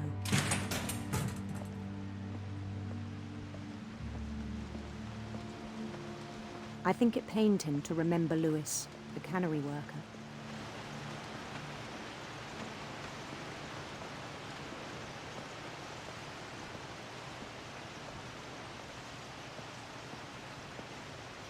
He began to despise the man with a royal contempt.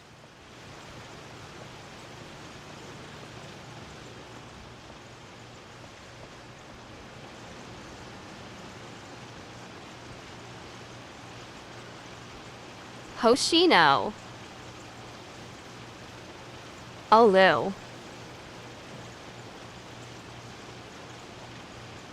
How was your strim?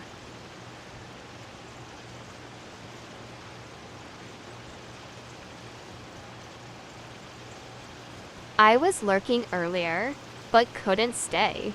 I still thought I could save him. Even after he said he was being crowned king over all the lands of wonder. The palace would be packed with his companions.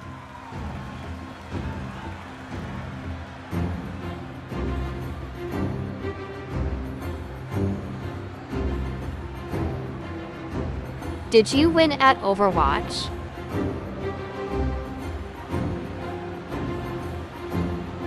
Including the wise Calico who'd insisted on advising me.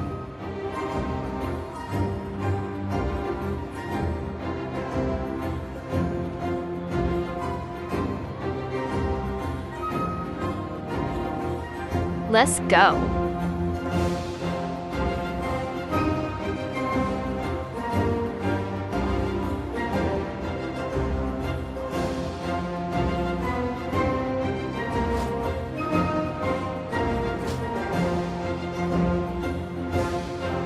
His queen waited, holding his crown.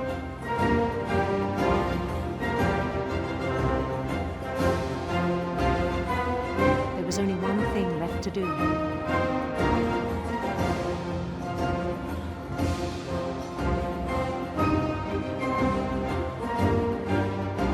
Bend down his head.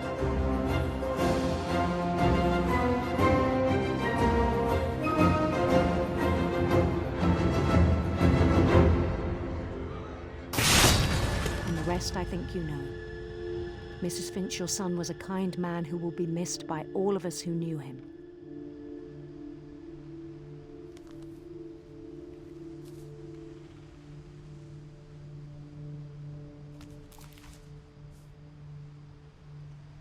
My brother was really cool. I wish you could have met him.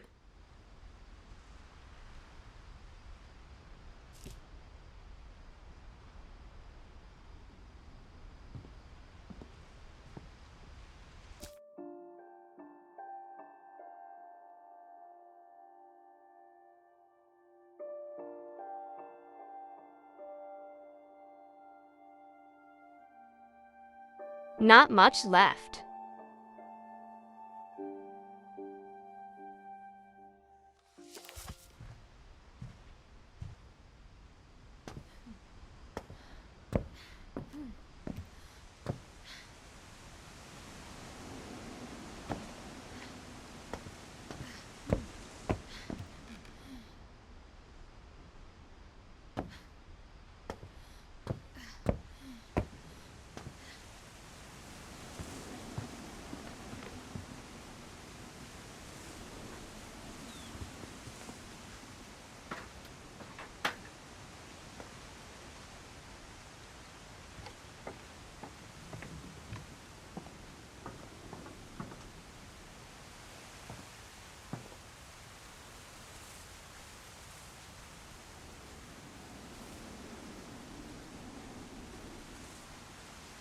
I hydrate.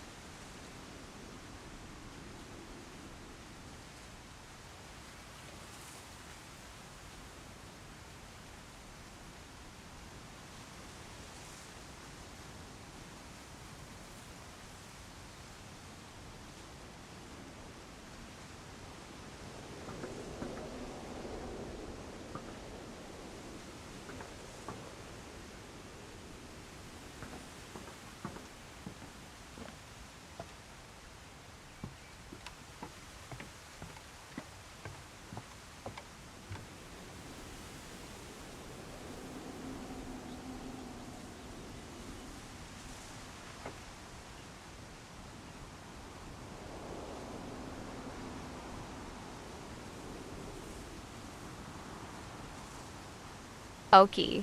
Now to remember how to get up there.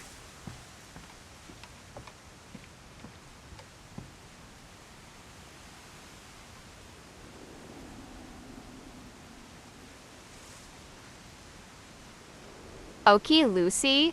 Thank you for stopping by. Enjoy the rest of your night.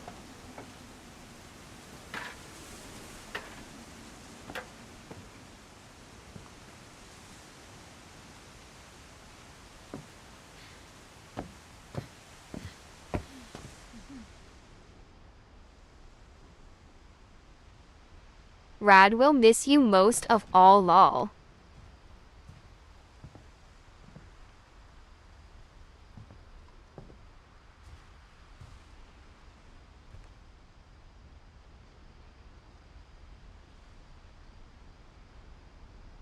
Oh, I am dumb.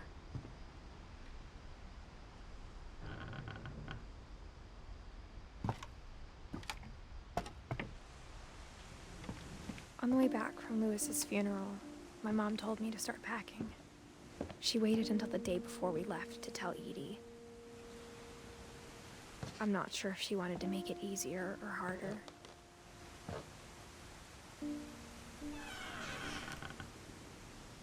I wish we'd stayed. But I understand why we left.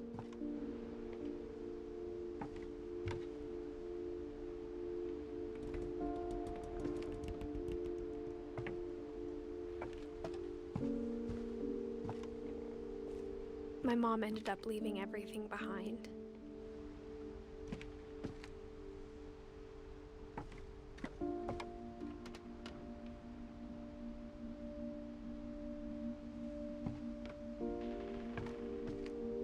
What happened that night had been coming for a long time. Maybe it should have come sooner.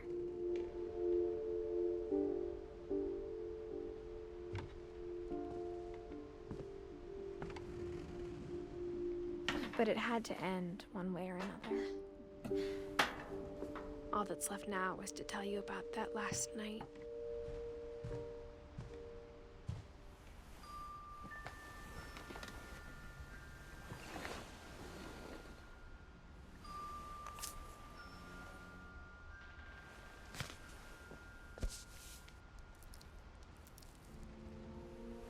That whole last day, Edie just watched us pack and didn't say a word. Until supper, when she raised her glass and said, "To our final night together, and all our final nights apart." Grandma, you know what I said about alcohol. Some of your medications are very Edith, specific. I left a present for you in the hallway. Why don't you go open it? The grown-ups have to argue now. I'm sorry, you're right.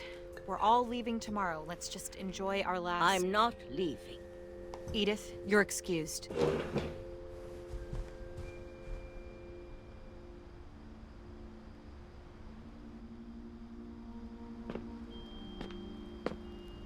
The power had been shut off that morning, but Edie always had plenty of candles. When my mom sealed the library, I don't think she knew about the other entrance, or that Edie had a key to it.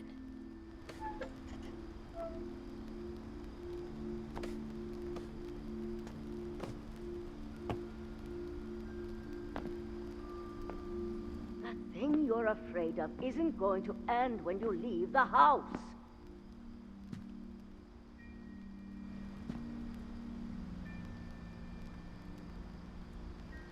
Edith has a right to know these stories. My children are dead because of your stories. I think it's best if Edith and I leave tonight. We'll have the nursing home send a van for you in the morning, okay?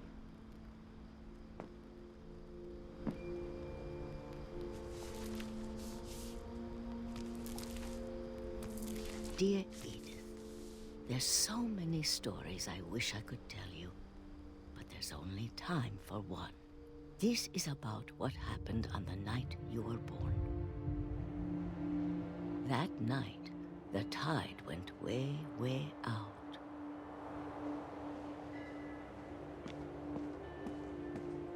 It was the first and last time I ever saw the old house aground. There'd been an earthquake out in the middle of the ocean. They called it the lowest tide in 1,000 years. God, it smelled awful. You know, I've seen that house every day of my life.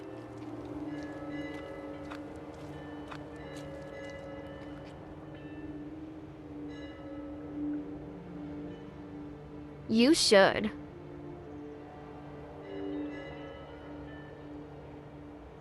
Play it on a stream even. But I never thought I'd go back to it. When the fog rolled in, I lost my way.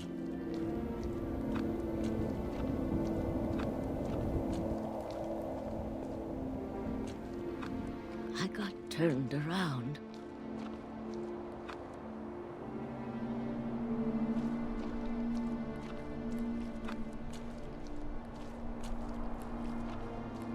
I started seeing things.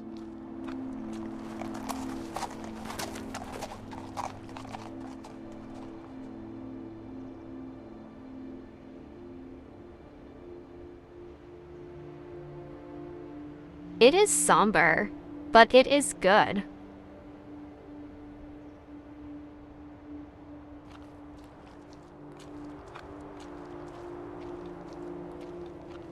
Things I'd forgotten had ever existed.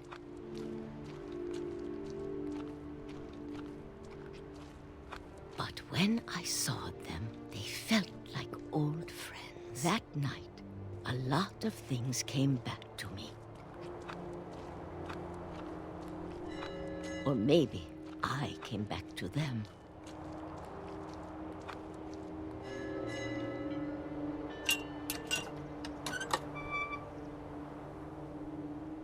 Things I can't explain, but that I need you to try and... Edith, what are you doing in here? It's mine. Edith! Mom, you're gonna rip it. Let go! I kicked and screamed, but Mom dragged me to the car.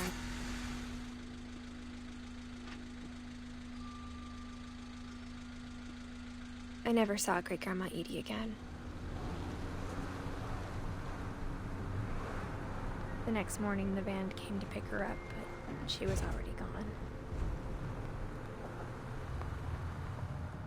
After that, we moved around a lot.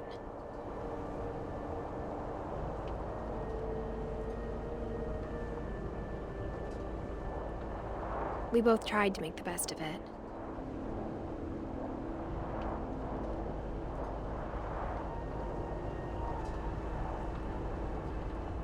A few years went by.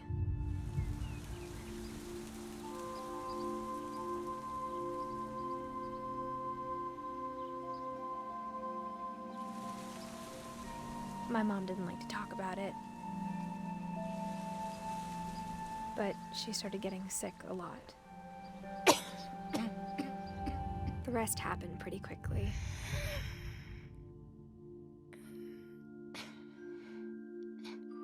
She got better for a while, and then she didn't.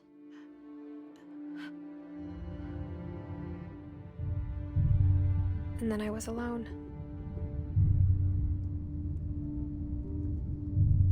The last Finch left alive.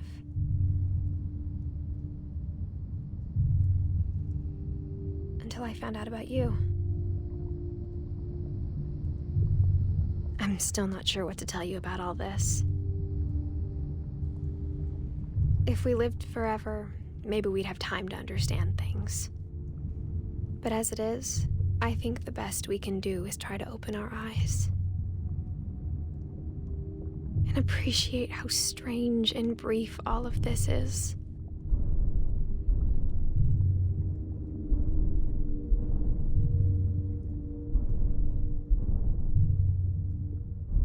This journal was supposed to be for you.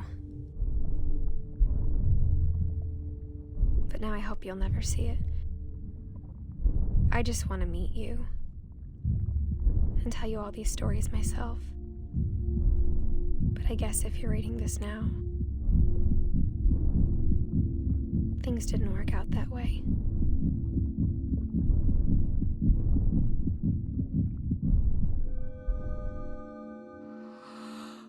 This is where your story begins.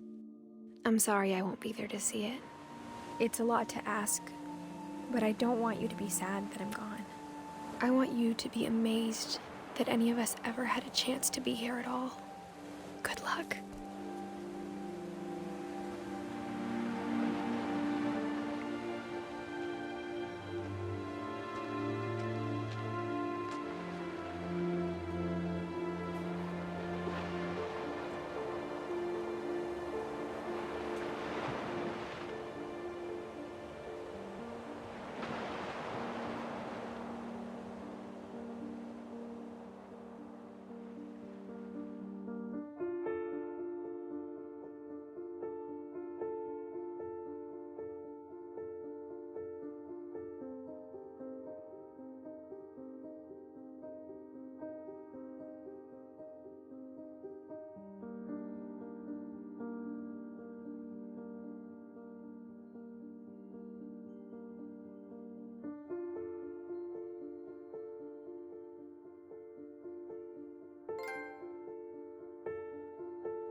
Damn, I knew it was coming, but that still choked me up.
I did expect to go a little longer, so I'll check what trophies I missed.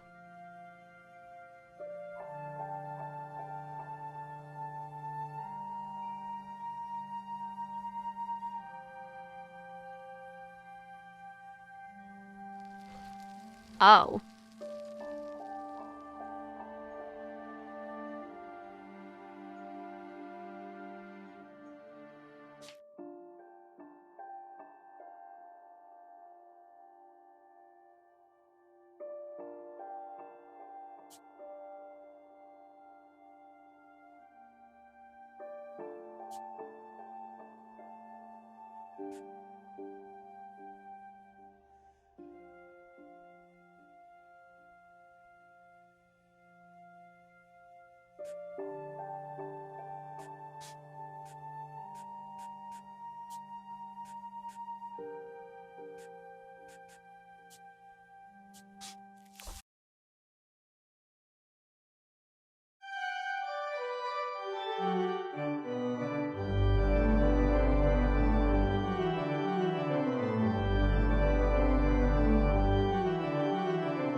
This one is easy to get.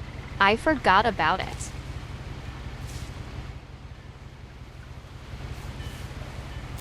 A lot of this isn't going to make sense to you, and I'm sorry about that.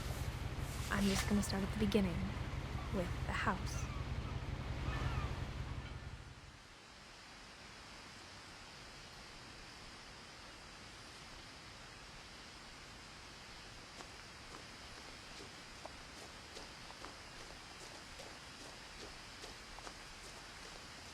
I lived here until I was 11, but I wasn't allowed inside half the rooms.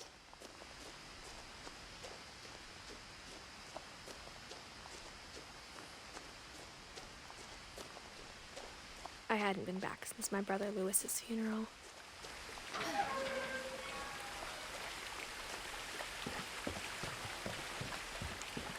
In her will, my mother left me a key, but didn't tell me what it unlocked. Maybe she thought I'd know. Or she thought that the mystery would be enough to bring me back.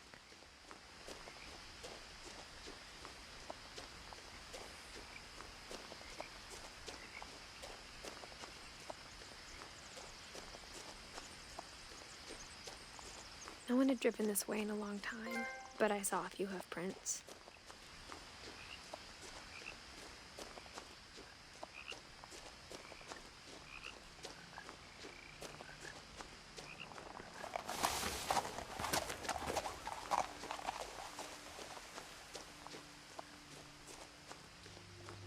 The truth is, even after I inherited the house, I never thought I'd come back to it. But now I had questions about my family that only the house knew the answers to.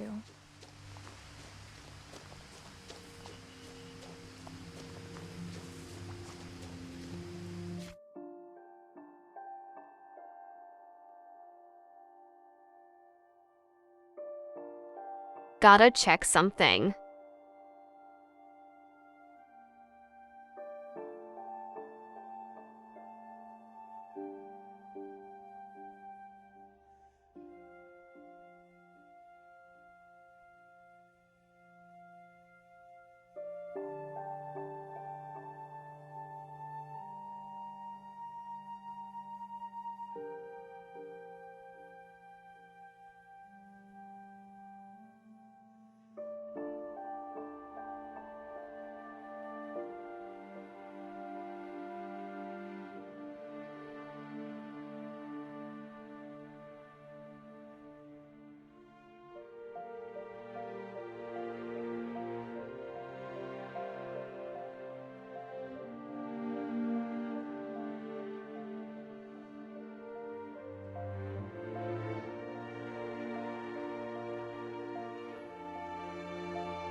The house was exactly like I remembered it, the way I'd been dreaming about it.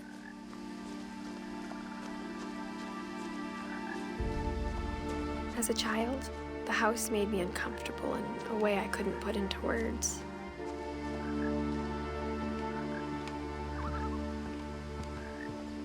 Now, as a 17-year-old, I knew exactly what those words were. I was afraid of the house.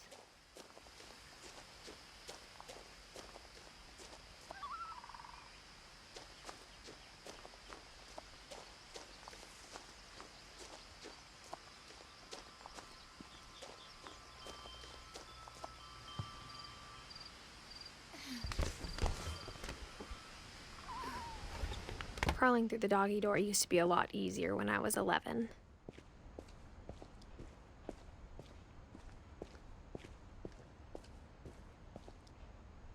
The power had been turned off the night we left. For the first time in years, I felt like I was home.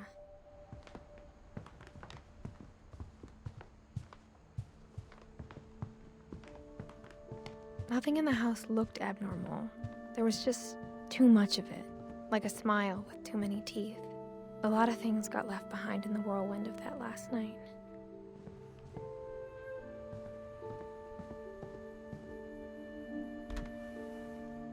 Edie told me once that every Finch who ever lived is buried somewhere in the library.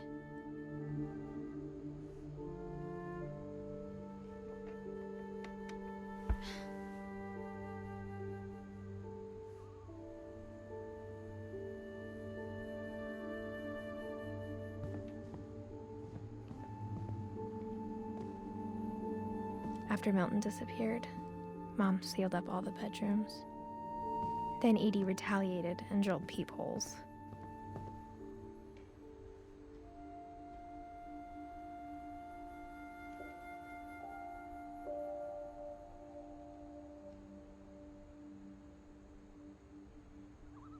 I am, yes. It is sad, but I like it a lot.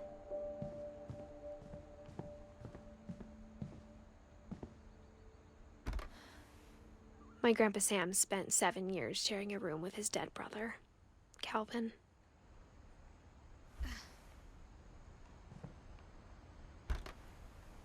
As a kid, I just assumed every house had peepholes and sealed rooms you weren't allowed inside of.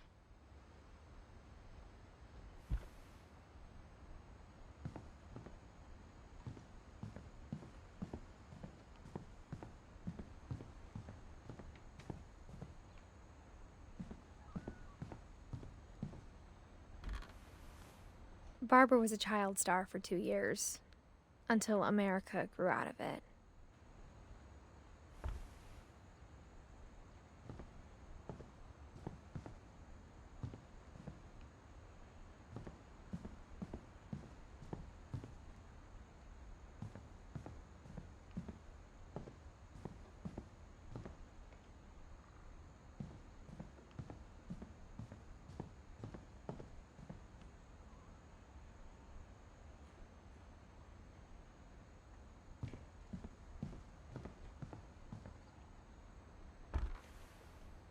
Molly always seemed like a girl I could imagine being friends with, if she hadn't died in 1947.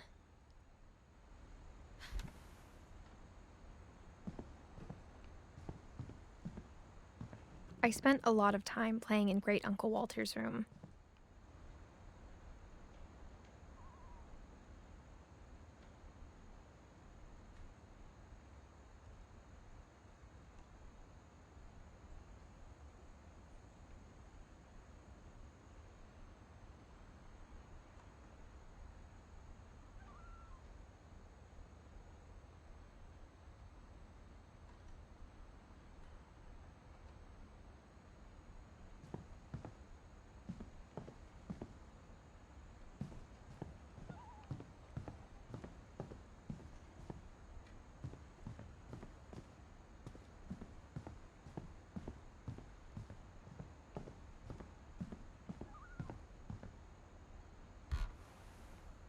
The last time I was in Edith Sr.'s room, I was 10 and she was painting my portrait.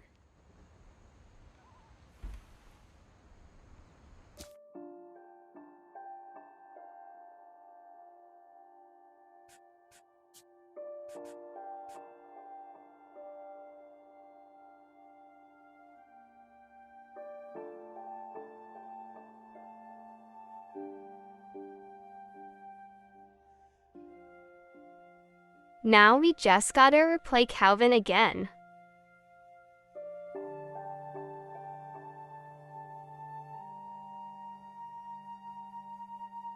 IBRB though, I gotta pee.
am back.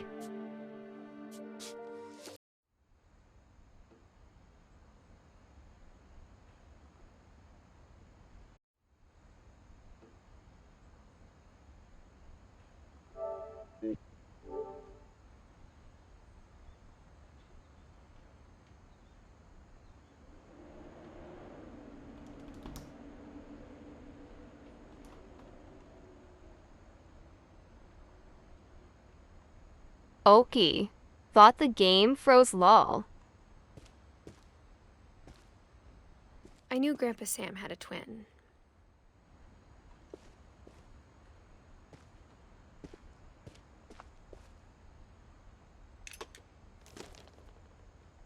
And that he never talked about him.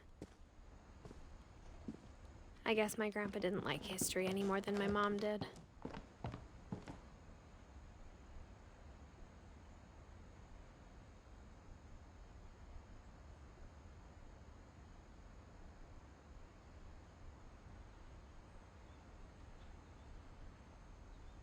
Aluna Nashi. How are you?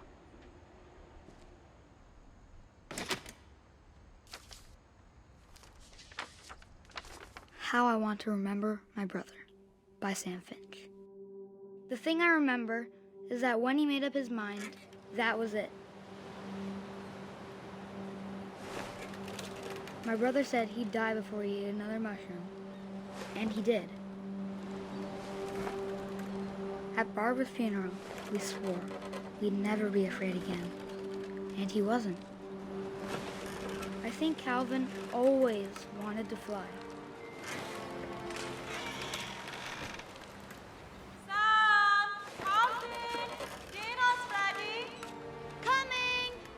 But that day, he finally made up his mind to do it. I told him going around was impossible. Maybe if I hadn't said that.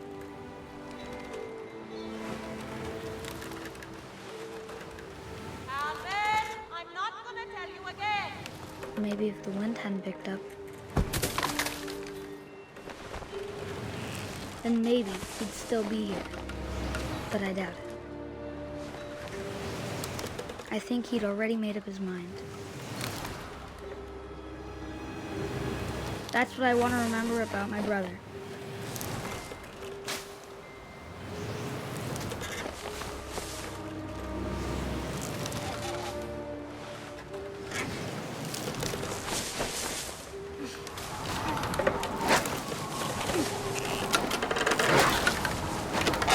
The day he made up his mind to fly. And he did.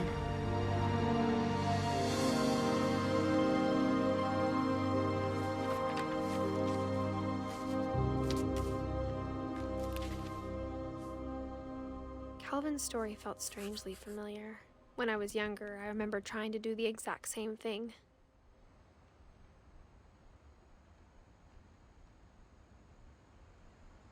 For some reason, playing this one twice is needed for an achievement/trophy.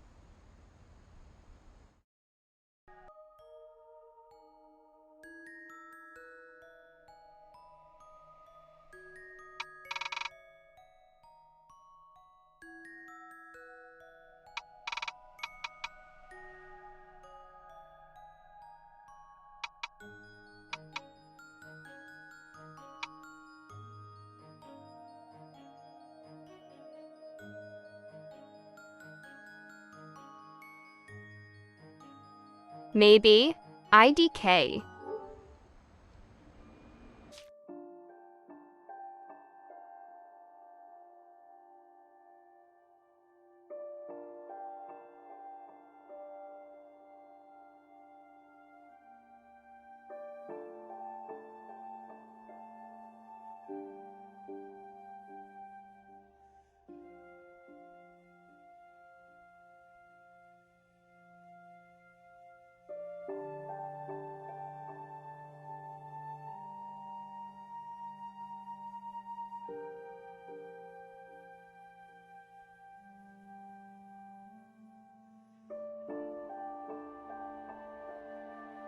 Anyway,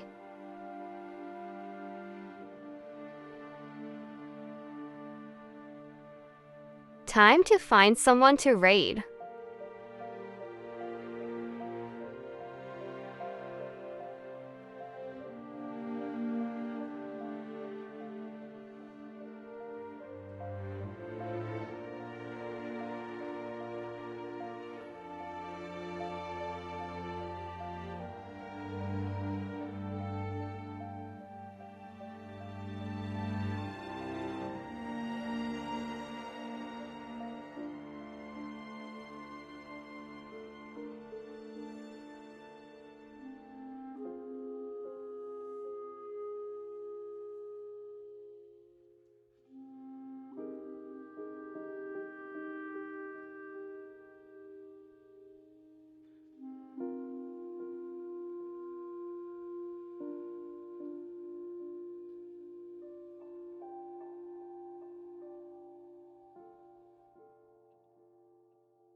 Okay, I know who to raid.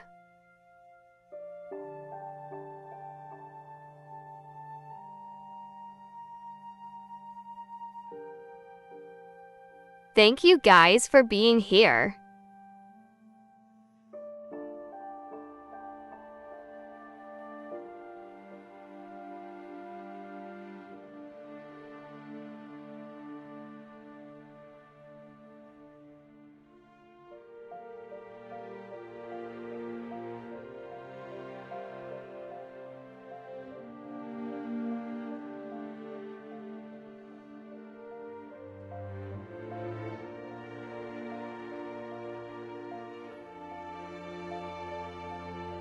Tomorrow, we play DBD because new chapter.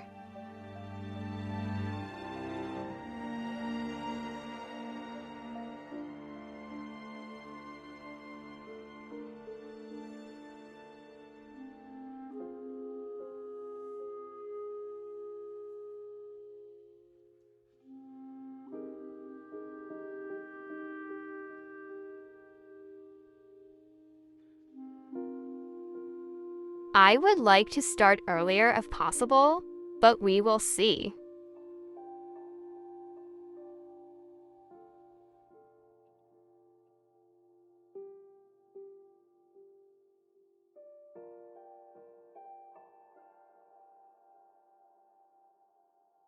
I will also be posting a schedule after stream.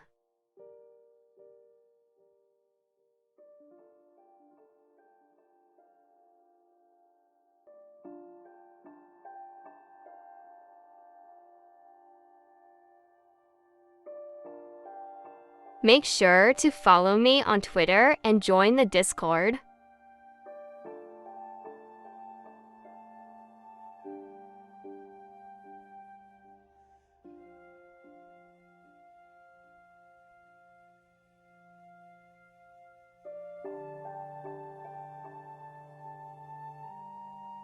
-1, try X.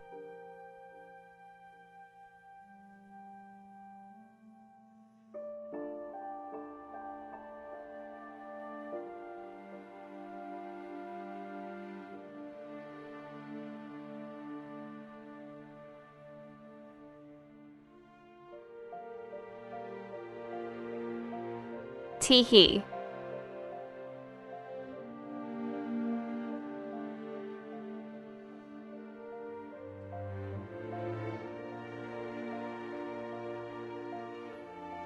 Ow.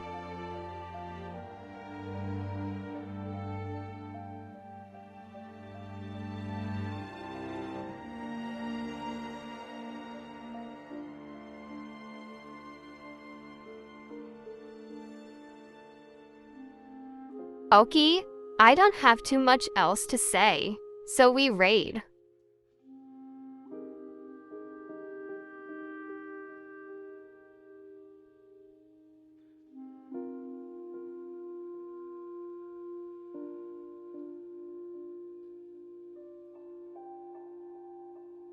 I also fixed the commands.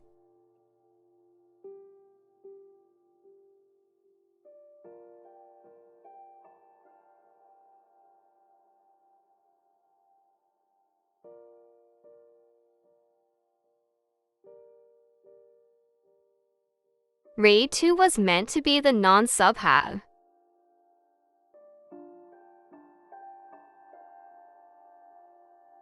Bye guys.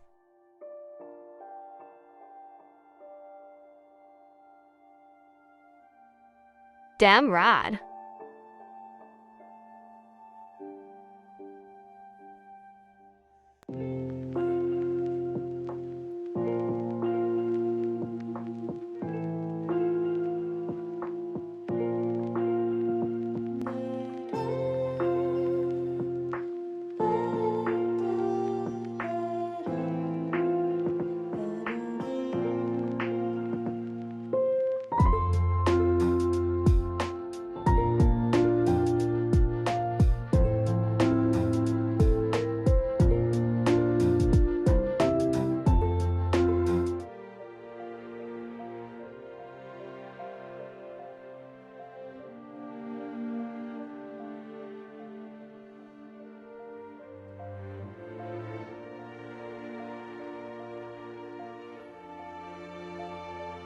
Only time you will ever claim first of someone, especially a woman.